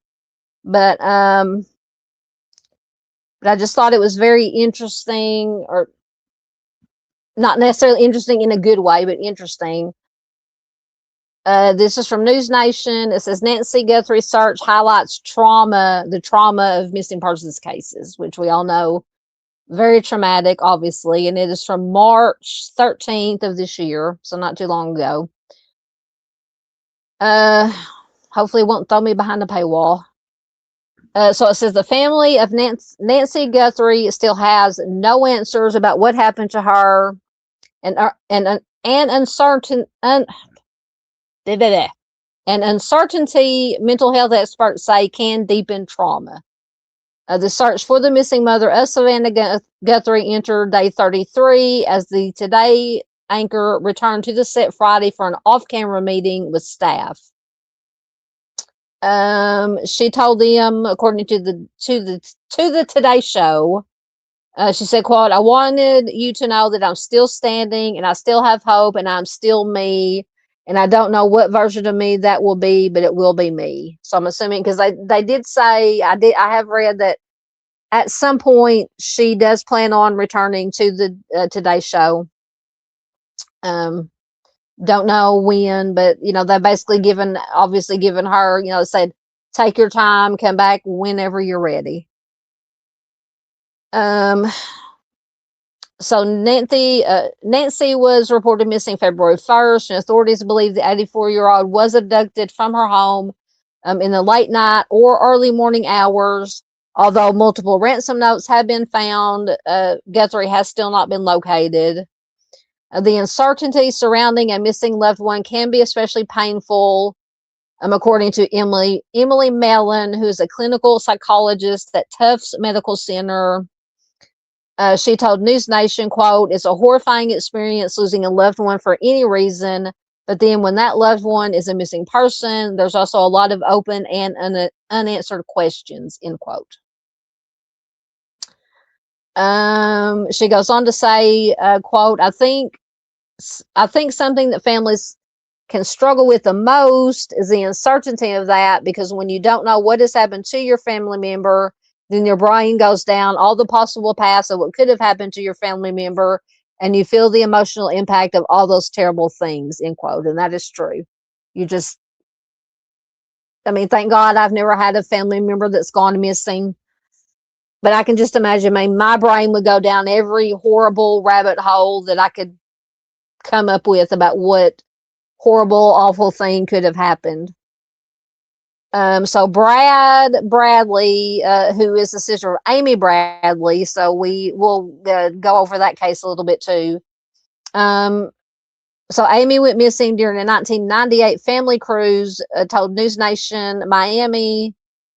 Told News Nation's Marnie Hughes that hope does not go away. And I do have a video with the interview that he did with Marnie that I'll play here in a minute. He says, quote, as unrealistic as it may be to some people that it's possible that she's still alive and still out there, Bradley described the initial week following his sister's disappearance as agonizing. He said, you can't eat, you can't sleep, you have lots of anxiety, fear, loss of focus, and it is a hard thing. Mellon, the psychologist, said that families of those missing often lack closure, making it difficult to begin grieving or healing. Financial strain can also compound the trauma if families take time off of work or spend personal funds to aid the search. So how do families of missing people cope? Coping with the trauma often means focusing on the immediate moment rather than the bigger picture, according to Mellon. She says, quote, that's especially true when you have a missing persons case where so much of the situation is uncertain. It makes it impossible to think about or plan for the future, end quote. So Savannah Guthrie returned to the Today Show Friday and told colleagues that she does plan to return to the show eventually. She said, quote, I have every intention of coming back. I don't know how to come back, but I don't know how not to. You are my family, and I would like to try, end quote. So Mellon said returning to routines like work can help some people cope with trauma. She says, quote, it's impossible to get this off your mind, but just having anything that feels a little bit less uncertain can certainly be soothing, end quote. For some people, that might be work, while for others, it could be exercise or other routines. But she noted that for some, returning to routine can feel overwhelming. She said, quote, it is what is the best thing for that person at that time. So that's absolutely true. Everybody handles grief and trauma in a different ways. So that's why we can never, whenever we see, because a lot of times when we see family members on TV doing interviews about their missing loved one, you know, some people say, well, they're not acting right. They should be doing this. They should be doing that. No, we don't know. Everybody reacts differently. You know, some people close down, don't say anything. Some people, because they say, you know, they're not saying enough or they're saying too much, and that's suspicious. Well, some people's coping mechanism is closing down and not saying anything. Other people's coping mechanism could be saying just whatever, you know, every thought in their head about what could have happened. It's just people react differently.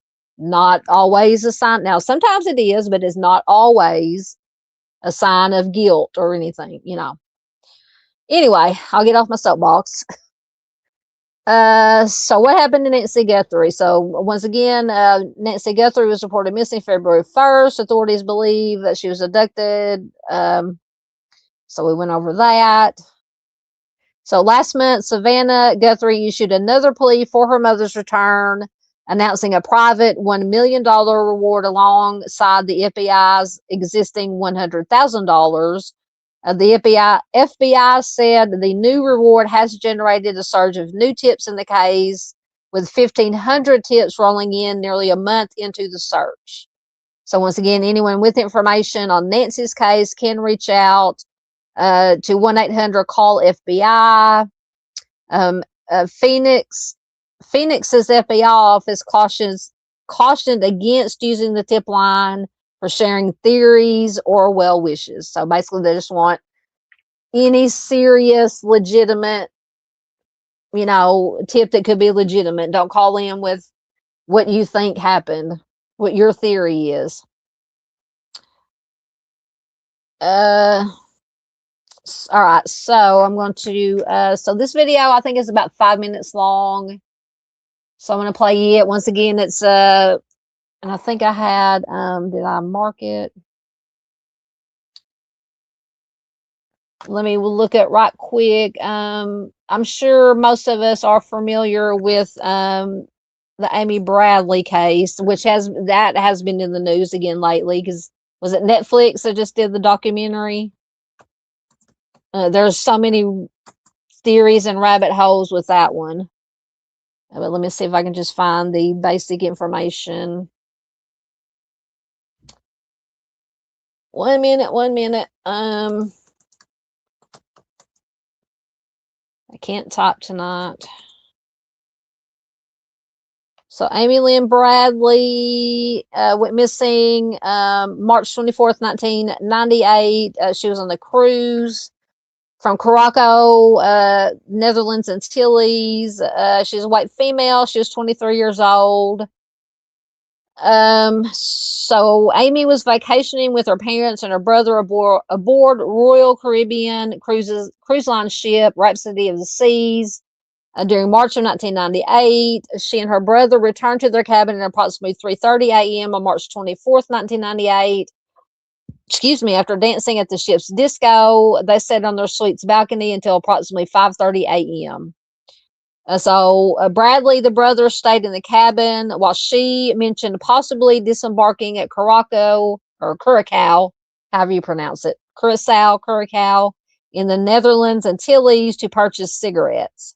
So at around 6 a.m., 2 other passengers on the ship saw her riding the elevator to the top deck.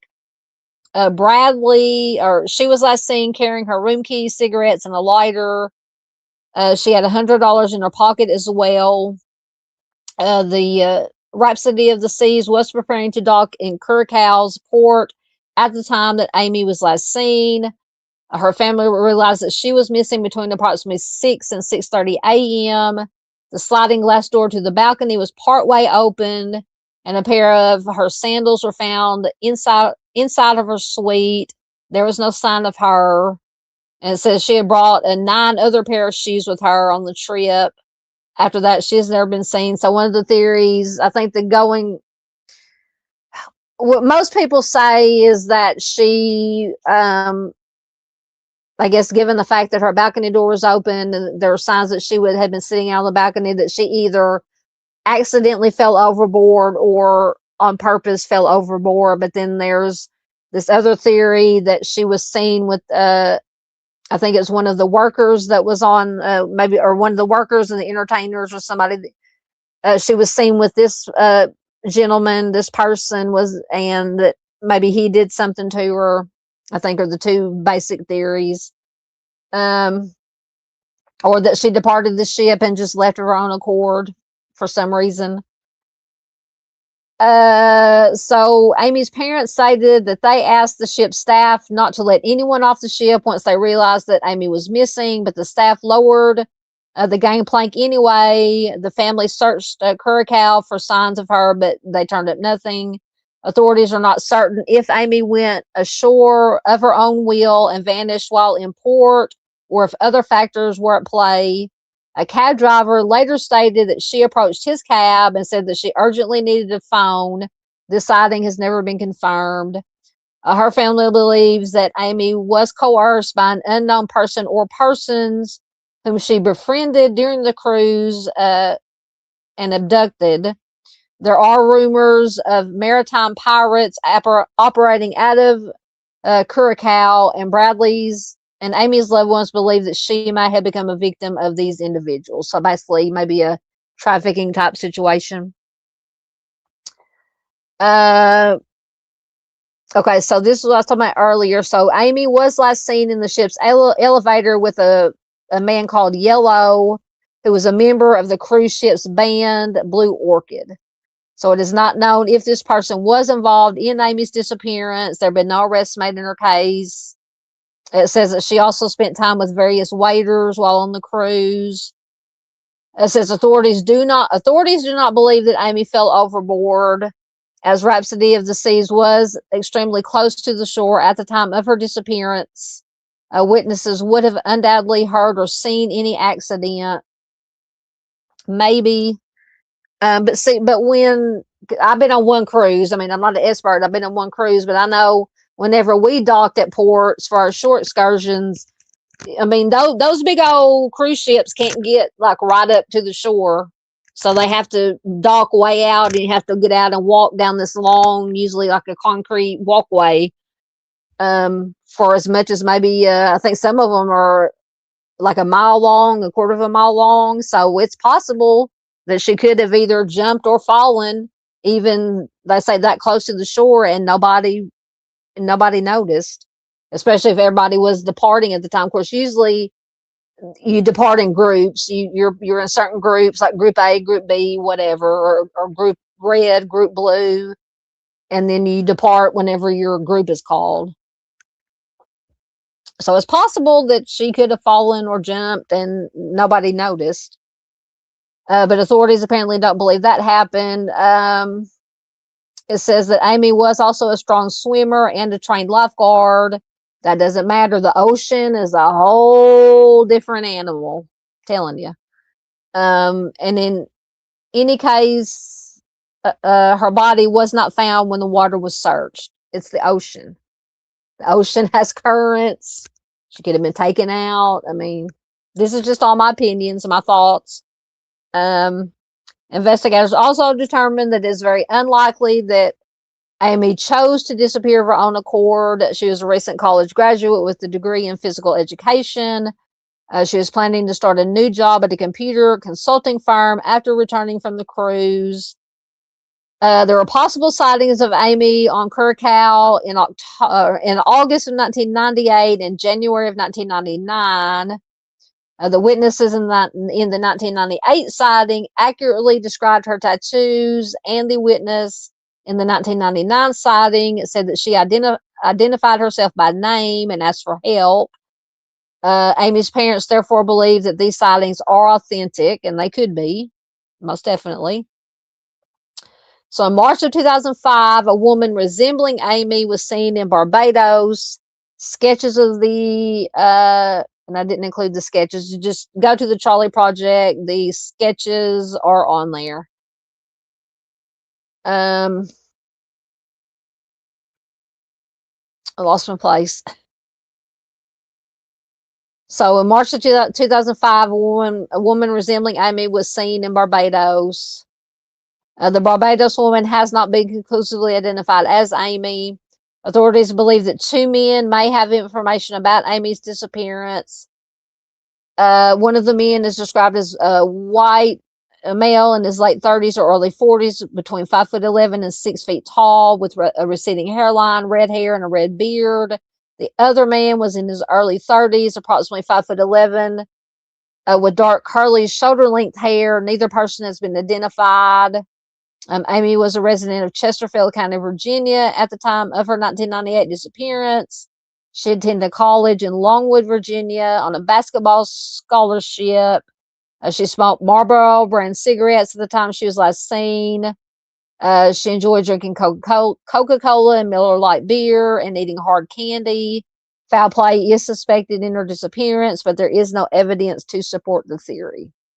So for anyone who might not have been excuse me, had heard about this case. But if you do have information on this case, you can call the FBI at 202-324-3000 or Interpol, Interpol's Puerto Rican office at 787-722-3045. All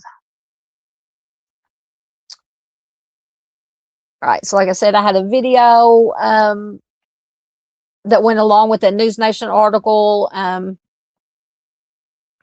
The interview with Amy's brother. I think it's about 5 minutes long, so I will play that for you now. Let me take down that.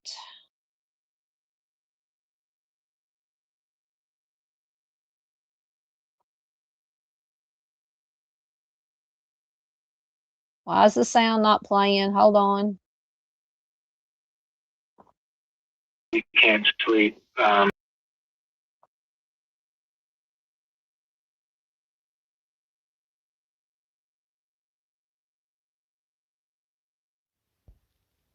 Amy Bradley is missing. Brad, thank you for being with us. You and I have talked before about your sister's case, and as I've talked to so many families of missing people, there is the agony of the unknown, not knowing if Amy is alive and still with us, and in the Guthrie family's case, Savannah not knowing if her mom is still alive. Talk about the hardship of the unknown in cases like yours and so many others.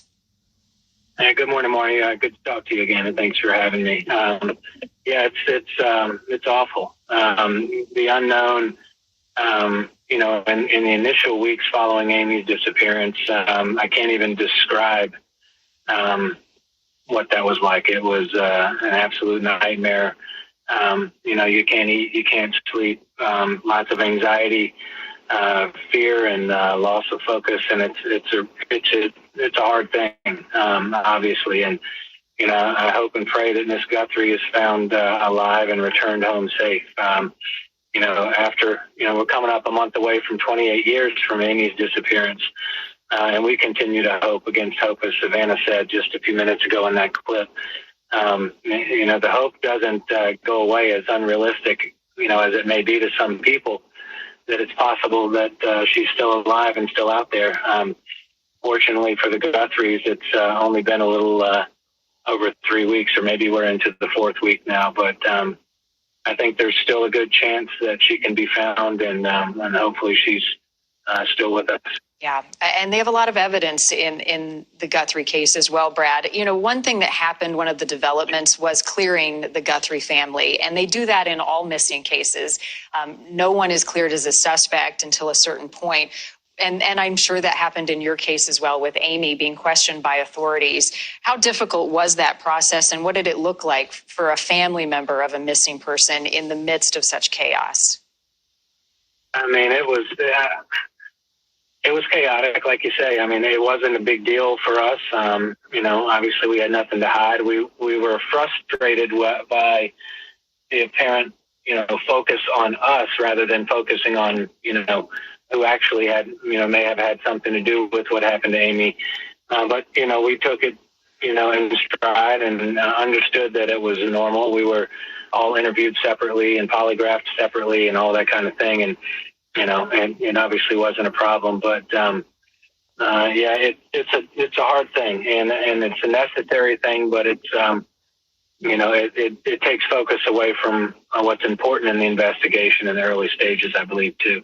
Yeah, and a big development, offering $1 million reward. That's a lot of money. The family is working with the FBI right now, as I know yours has through Amy's disappearance. The thing that does, Brad, is they get thousands of new tips. They already have 700 new tips, and it feels as though they got just as many theories about what happened to Nancy. How difficult is it to handle all that attention with so many tips coming in? Your case got renewed attention after that Netflix documentary. Yeah, it's really hard. It's a lot. We've got a small team of people. I'm not privy to what the FBI does or how much work that they've put into this. In a recent meeting we've had with them, they ran through several leads that they've looked into and chased down and ruled out and so forth. But, the reward, that you see in Amy's case is $25,000. That reward, unfortunately, has remained stagnant despite our request to raise it. There's a fine line, between what it might take to incentivize a person with information to come forward, or worrying about, bringing the crazies out of the woodwork if you make the reward too much. We've seen that in our experience in the past. There was previously a $250,000 reward from a benefactor who has since passed, so that reward is no longer available in Amy's case. But we saw when that reward was instituted what it brought about, and a lot of false leads and misinformation, and people just, I don't know what people think sometimes, but I understand why they may have wanted Savannah to withhold the $1 million offer. obviously, I surely wish my family had that amount of money to offer, and obviously we would do that. But the problem that I see currently is the lack of some sort of equitable standard as it comes to reward determinations or media attention, as it were, or the allocation of federal resources. Okay, so I just wanted to share that video interview with Amy Bradley's brother. Let me get my slideshow back up.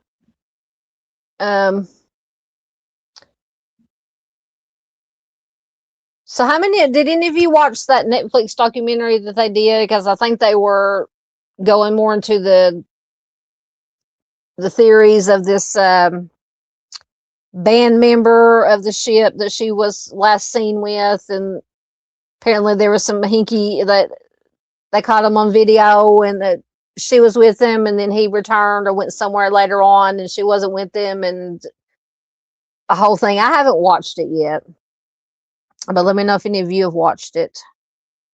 Yeah, lots of rabbit holes you can go down with this case too. Let me get caught up with your comments again, because I think some people came in here. Let me see.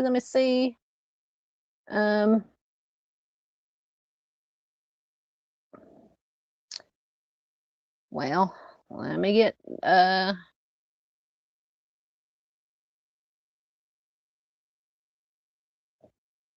hold on. Goodness gracious, lots of comments popped up. Let me get down to where I was at.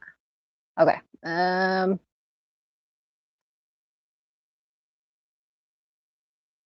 think I went too far. Oh, it's getting hot in here.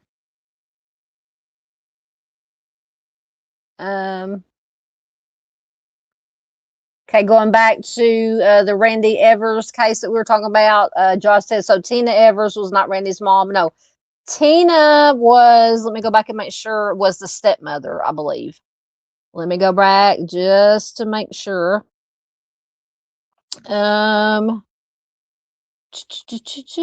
Yes, Randy's father, Mike, and his stepmother, Tina.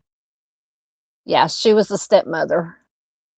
And I don't think it gave the name of the biological mom, at least in the Charlie Project information. It just says that she is still alive as of, well, according to Charlie Project, she is still alive. Now, the dad, Mike, passed away in 2014. And then Tina, she was contacted by a journalist. She didn't want to talk about the case. She said, you guys have ruined my family. The police have ruined my family. And she just wanted to be left alone. Yeah, it doesn't say, at least in here, what his biological mom's name is. So Josh says, police apparently tracked his bio mom to San Diego and cleared her. Any suspects? Are you talking about Randy's case or which case, Paula? I'm behind. I'm about 20 minutes behind in comments. Okay,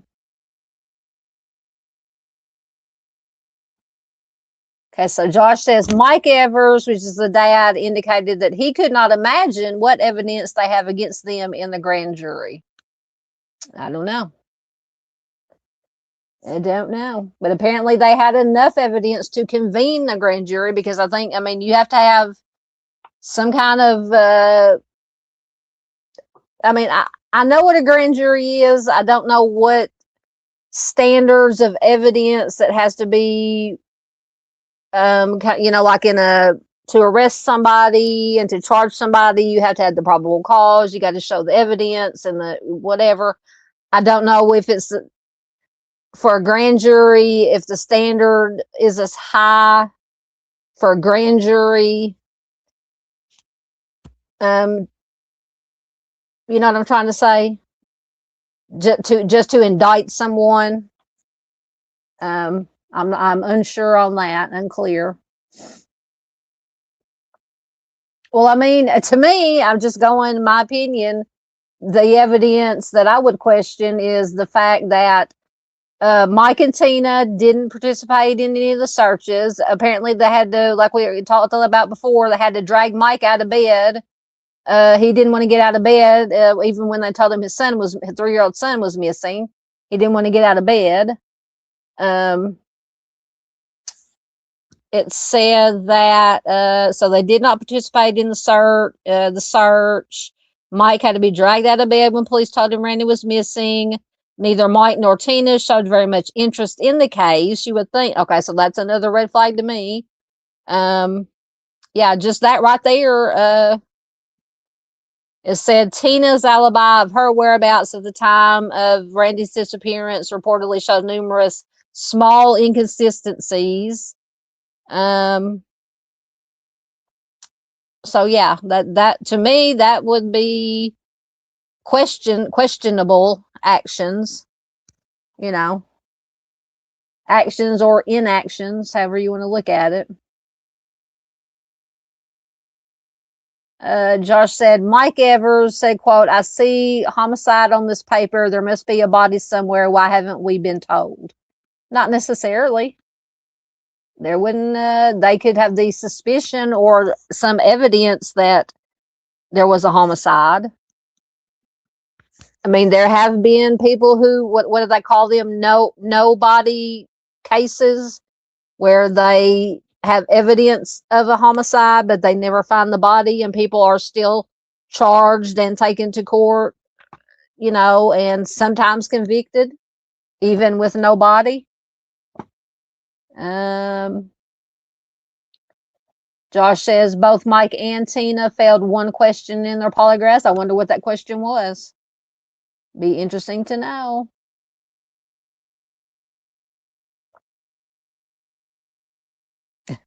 Josh said, interesting note, above the article about the Evers case, there's an article about Dr. Spock and trusting parents. Interesting. Oh, Junior said he was falling asleep in his chair. I'm going to go to bed. Thanks, Dawn and everyone. Thank you, Junior, for being here. He's probably long gone. Always good having Junior here. Yeah,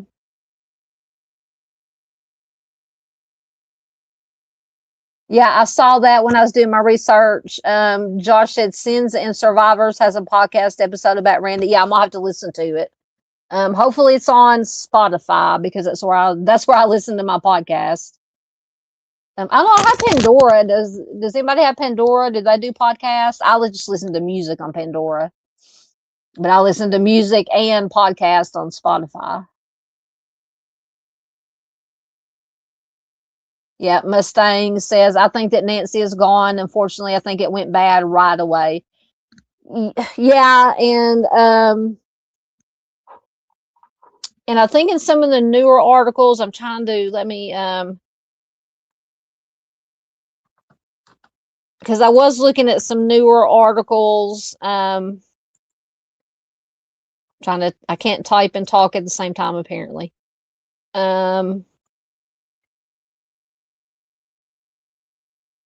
So the sheriff is always coming out. Every time the sheriff opens his mouth, it's like a different story.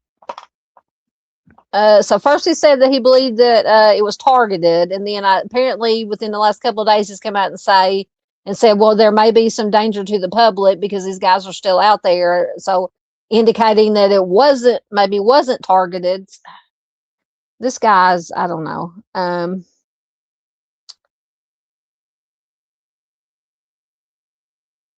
So I'm trying to look. So 2 hours ago, it says there was FBI update. FBI uncovers new evidence. Let's see what this has to say quickly, if it'll come up.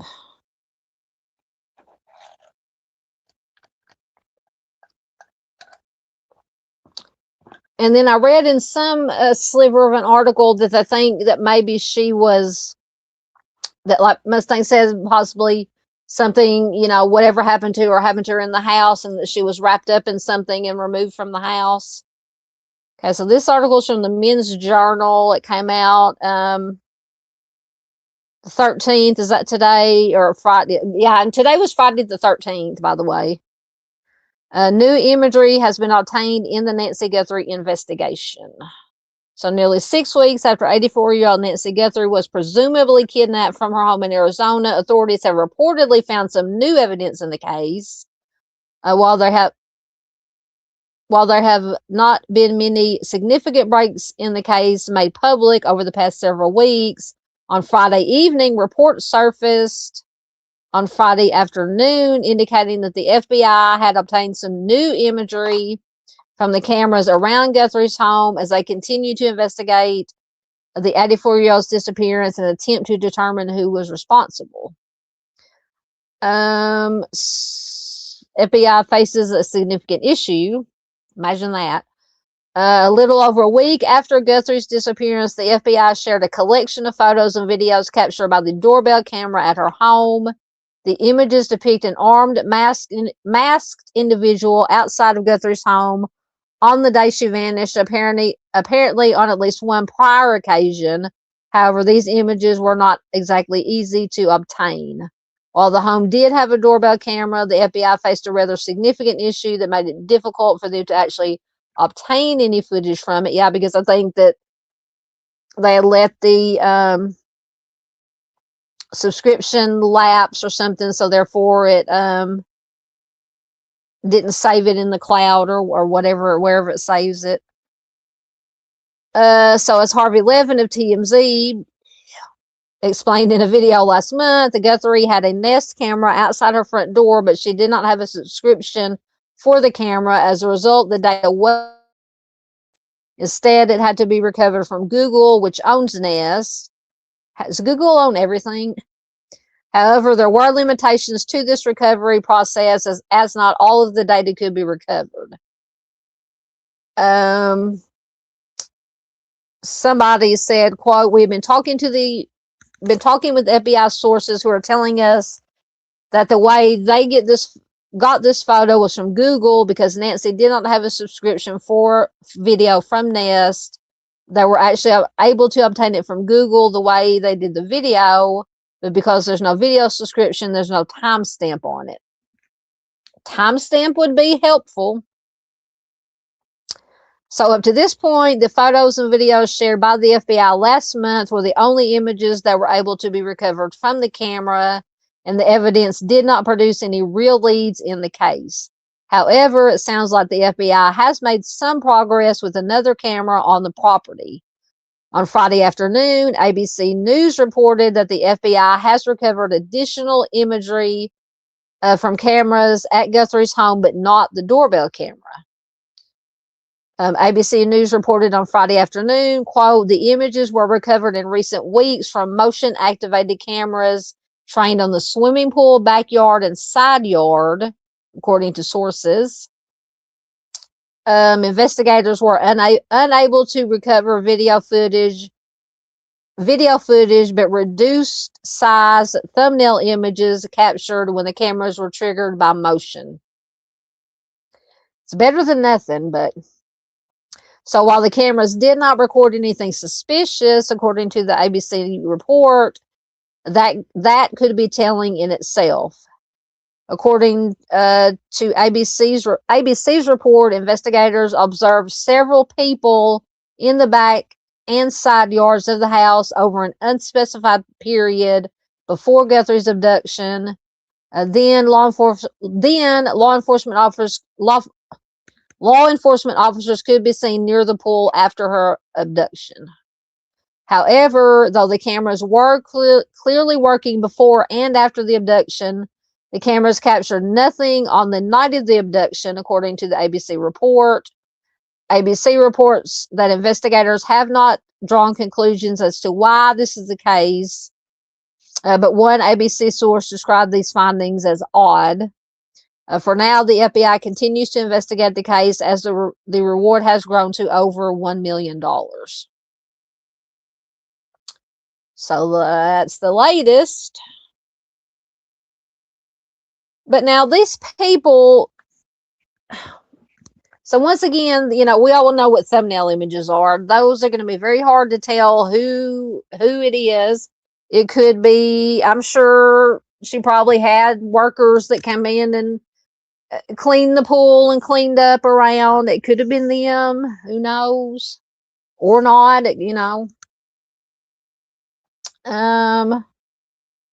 So 2 hours ago, the good sheriff said,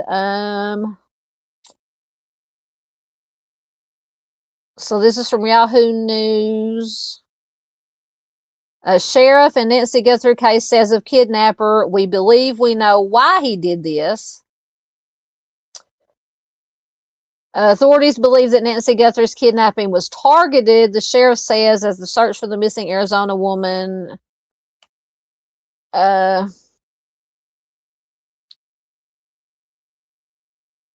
So the Arizona sheriff investigating the kidnapping of Nancy Guthrie said in a new interview the authorities believe they know the motive. Well, I think we could all probably guess the motive.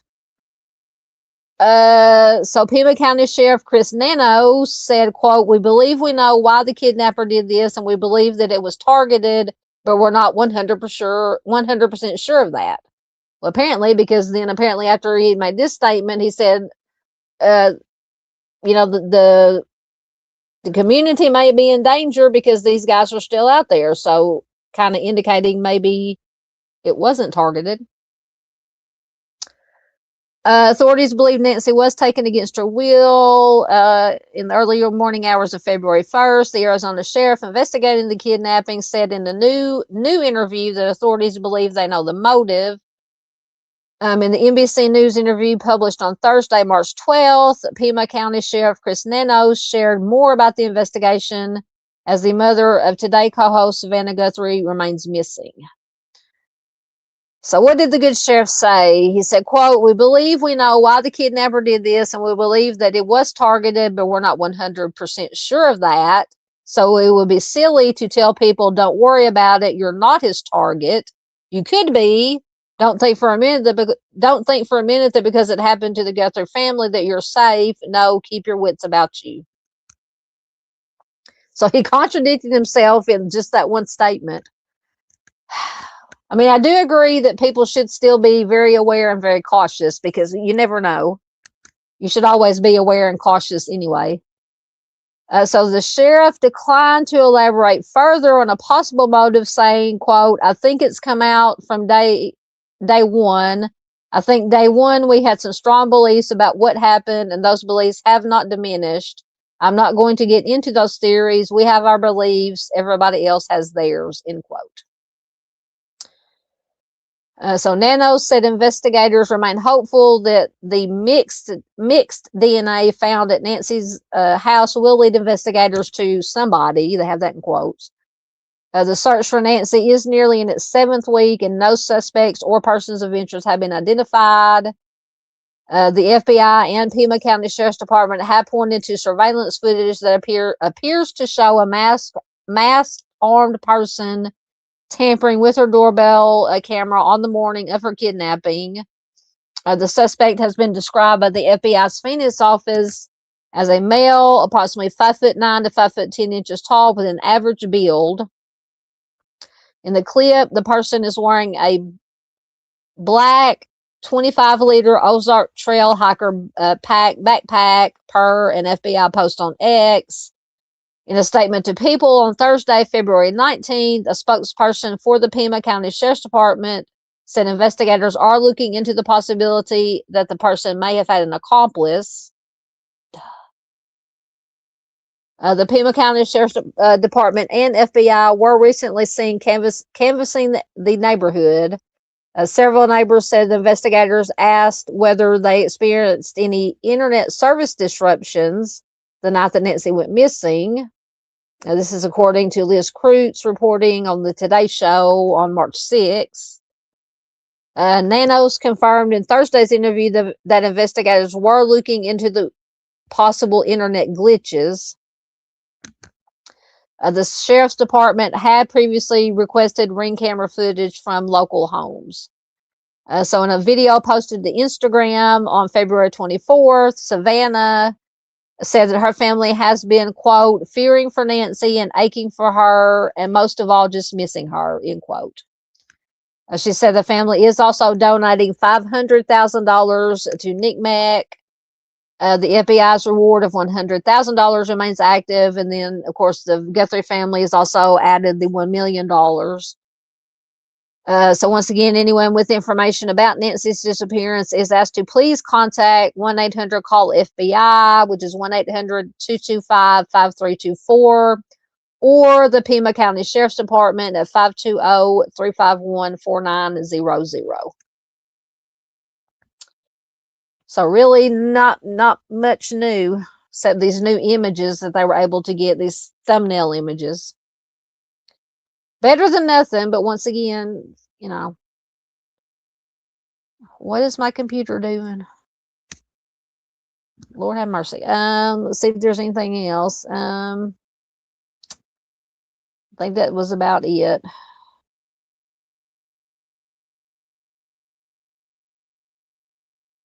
Hold on, something about, let me see what this is about.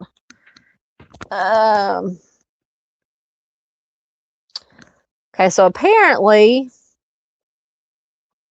so this is from Yahoo News. So this was posted on March 14th, which is technically, well, not, hasn't the 14th. It's not the 14th yet. Well, in some places it is.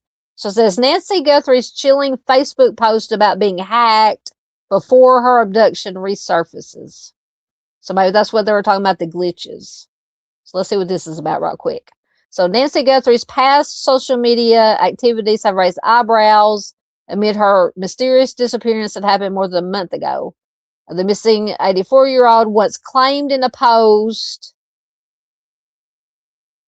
that her social media account had been hacked and was looking for ways to get it all sorted out. This comes after journalist Brian Enton slammed the FBI for wasting time looking into a claim made by Nancy's worried neighbor, who said that some people posing as FBI agents visited her sister and asked suspicious questions. So an old Facebook post that was shared by Nancy Guthrie has resurfaced, showing the missing matriarch complaining that her account had been hacked for a second time. According to the Mirror, in August 26, 2021, a post, she wrote, quote, "This is the second time I've been hacked in Facebook Messenger. How do I fix it?" End quote. So a friend then offered her a solution by suggesting she change her Facebook password. Nancy was an active user of the platform, often using it to share photos of her children and grandchildren. She also seemed to have taken a liking to baking, as she shared photos of her food, pie, pineapple upside down cake. She was also active politically, as she similarly shared political content. Her last post on the popular social media platform came on January 27th, less than a week before she was abducted from her home.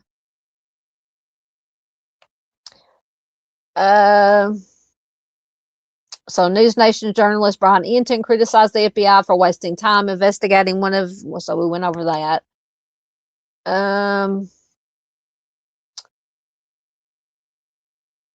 So he, for wasting time investigating one of Nancy's neighbors who spoke about an uncomfortable encounter her sister had with some people claiming to be FBI.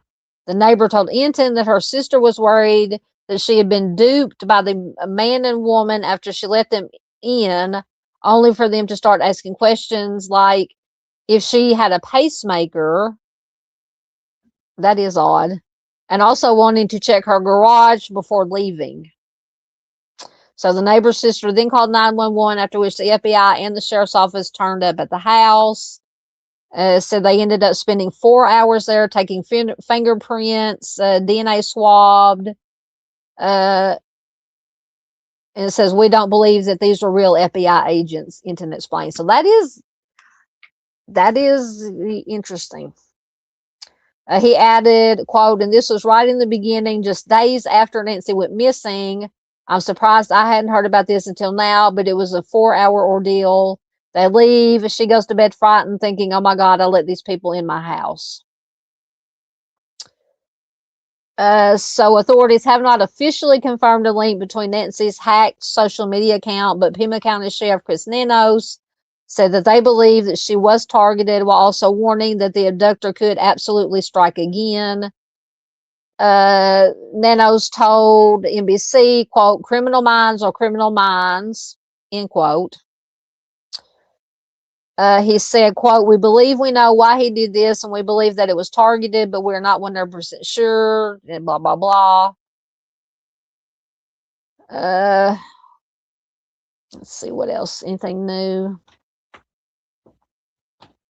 Retired FBI agent Jennifer Coffindaffer also raised an alarm that Nancy's abductor could strike again, as she drew a similarity between the case and the gruesome homicide of the 4 Idaho students in 2022. Well, how does that have anything to do with that? She called it a big issue, as Nancy has not been seen or heard from till now, despite law enforcement already receiving thousands of tips.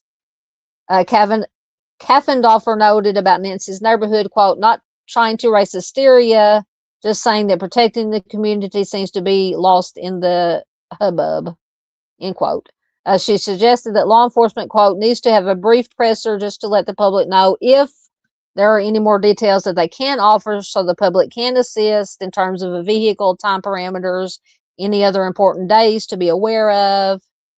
Coffindaffer made sure to note how, quote, public is one of law enforcement's best tools when it comes to solving who took Nancy.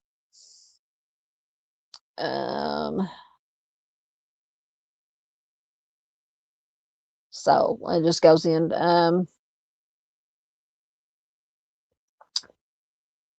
So yeah, I find that is very odd and interesting about these supposed FBI agents that showed up at the house, and specifically that they asked if she had a pacemaker.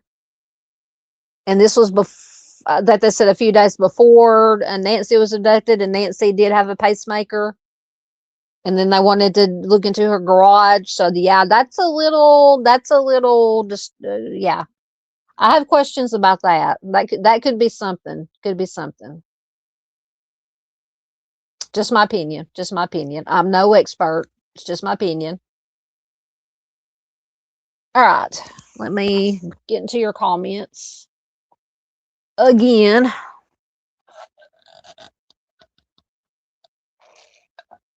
Sorry. I didn't mean to slurp on my drink here.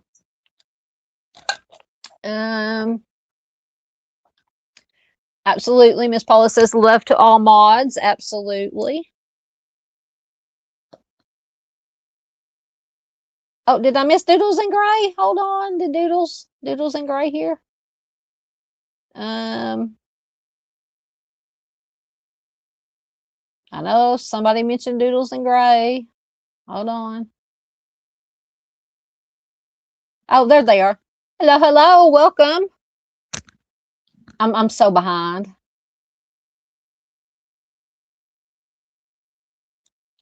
Hey, Astro from Space. Who says what was she doing with that man? What are you talking about? Which case are you talking about? Hey, Boston Christian, good to see you.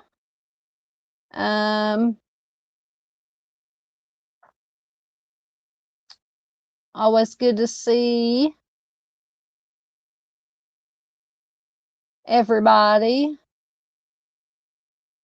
Yeah, Josh said we were talking about Amy Bradley's case. Josh says it's been a while since I revisited Amy's disappearance. Yeah, me too.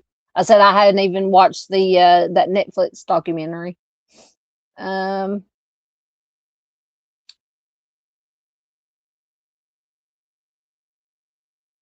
We'll have to look at that. Josh says Amy Bradley's family has a website for tips. Their database is quite extensive. Excellent.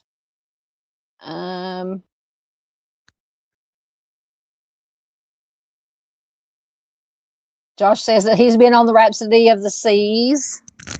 I can't remember the one and only cruise I went on. I can't even remember if it was Carnival or what it was. It might have been Carnival, but I can't remember the name. It's been many years ago. Been a few years ago. I can't remember. I can't even remember the name of the ship. I have to ask Mom because I went with my mom and my aunt.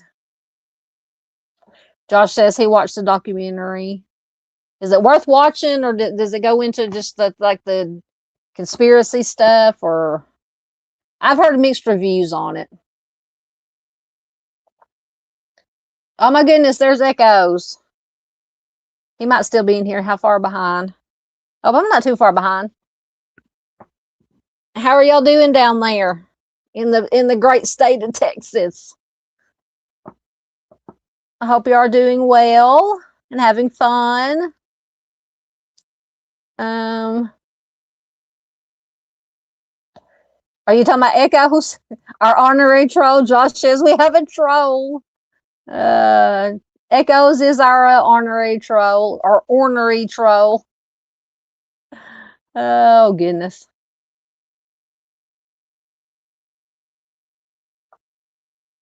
Oh, Josh says he had a burr earlier, so I'm feeling the something. Oh yeah, keep an eye on her. Echo says he's taking a quick break from chaperoning our mom. Yeah, yeah. Do chaperone. She can be a handful. Have y'all been imbibing? Oh goodness gracious. Yeah, she definitely needs to chaperoning. Thank you, Josh, for being here. Oh my goodness. I can't hit the right buttons. I keep knocking my camera off. Thank you, Josh. And I will be looking forward to your live stream Sunday about the aliens. Like I said, we'll get something worked out depending on what the weather is, what time Mama's supposed to be back, because I'll have to run to town and pick her up when she gets back. We'll get something worked out. But yeah, if at all possible, I would love to come on with you and talk about aliens. Put our tinfoil hats on. Hold on, let me find the there it is. Our tinfoil hats. Oh goodness. We'll have there ain't no telling what we'll get into. Oh goodness. Okay, I think I had one more story that might be, I don't even know if Chris is still here. He mentioned earlier about a little girl, and I don't know if this is the same one. Let me close out some of these tabs. Lord, I got 100 tabs open. I don't know if this is the same one he was talking about, but he had mentioned that he wanted to talk about the little girl that had been found alive now. And I had an article about a California girl kidnapped in 2020 is found living across the country under another name. Now, it doesn't give her name, obviously, because she's still a minor. She's 11 years old. But it did have pictures of her, but it didn't give her name. And apparently her mother was the one who kidnapped her. So this article is from People magazine. No, if I turn my camera back on. Excuse me, and it's from March 11th. A California girl who was kidnapped in 2020 has been found across the country, where authorities say that she had been living under another name. The now 11-year-old victim was found on Tuesday, March 10th, according to a statement from the Washington County Sheriff's Office in North Carolina. So she was kidnapped from California, ended up in North Carolina, all literally, coast to coast. So the sheriff's office said that deputies determined the child had been enrolled in the Washington County School District under an alias name. After coordinating with multiple agencies in North Carolina and California, investigators located the girl and took her into protective custody, and officials say that she is safe. So thank God for that. So the girl was previously identified by nickname, but People is withholding her name for her privacy. Obviously, absolutely understandable. She was just 5 years old when she was last seen in Duarte, California on June 2nd, 2020, per NCMEC. Let's get these ads out of the way. So the Los Angeles County Department of Children and Family Services received a missing persons report the following month, but soon the child's mother stopped communicating with authorities, the LA County Sheriff's Department said in the statement. So the mother was believed to have taken the child, per the statement from the LA County Sheriff's Department. So the Sheriff's Department said, quote, "These are very rare occurrences to have such a positive outcome on such an old case as this." Unfortunately, that is true. But it reminds us that through hard work and dedication and cooperation, stories with positive outcomes like this can happen, end quote. Authorities in California and North Carolina said the investigation is ongoing and did not share whether anyone has been arrested in connection with the case. So apparently, is allegedly the mother, who I'm assuming did not have custody of her, because it said that basically social services had been in contact, and then the mother stopped contacting social services, and then that's when they lost track of the girl and the mother. But they have found her. She is safe. She is safe. So I always like to try to end on a good story. So it's two good stories we had tonight, because earlier we talked about the 45-year-old cold case homicide that had been solved. We had lots, and I didn't realize when I was putting all these stories together that most of them were from California, San Bernardino County. Anyway, so I think that is all that I had. Yep. Mustang says I'll have to go buy some tinfoil. Oh, I have plenty of tinfoil. Yep. We'll have to put on our tinfoil caps. All right. So if anybody has any last thoughts, words, opinions, whatever, you guys know what I'm trying to say. Throw them in the chat. Thank you to everybody that was here in chat. Thank you to the lurkers. Thank you to replay crew. If you're replay crew, once again, please leave me a comment down below to let me know if you're replay crew.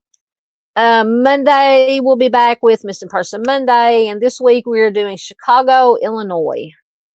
I've already got my cases picked out, and I got to research them. I got to do the slideshow. I got them picked out and saved in my browser. I got to make the slideshow and research them, find the articles. So we'll be doing Chicago. Found some pretty interesting cases. So we'll be doing that Monday. I'm gonna try my best. I know I keep saying this. Try my best to get back to uploading my pre-recorded videos during the week. And I have some that are pre-recorded. I just have to get them uploaded. And once again, Avery, I think she left earlier, but I will try to get a video done on the case we were talking about, the Ania Blanchard case, Stephen Hamby case. I'll get definitely make that a priority to get a video done about that and get it uploaded. So anyway, I will quit babbling now. So everybody, let me multitask here. Everybody have a good rest of your weekend, or weekend. I keep forgetting it's Friday. It's technically almost Saturday. Be safe, be kind, just be a good human. Everybody watch out for the storms, whether it be the winter storm or tornadoes, depending on where you're at and what kind of weather you're supposed to get. I love you guys, and I will see you guys Monday. Hopefully, I'll see Josh and everybody Sunday. Like I said, we'll get that worked out. So I love you guys, and I will see you soon.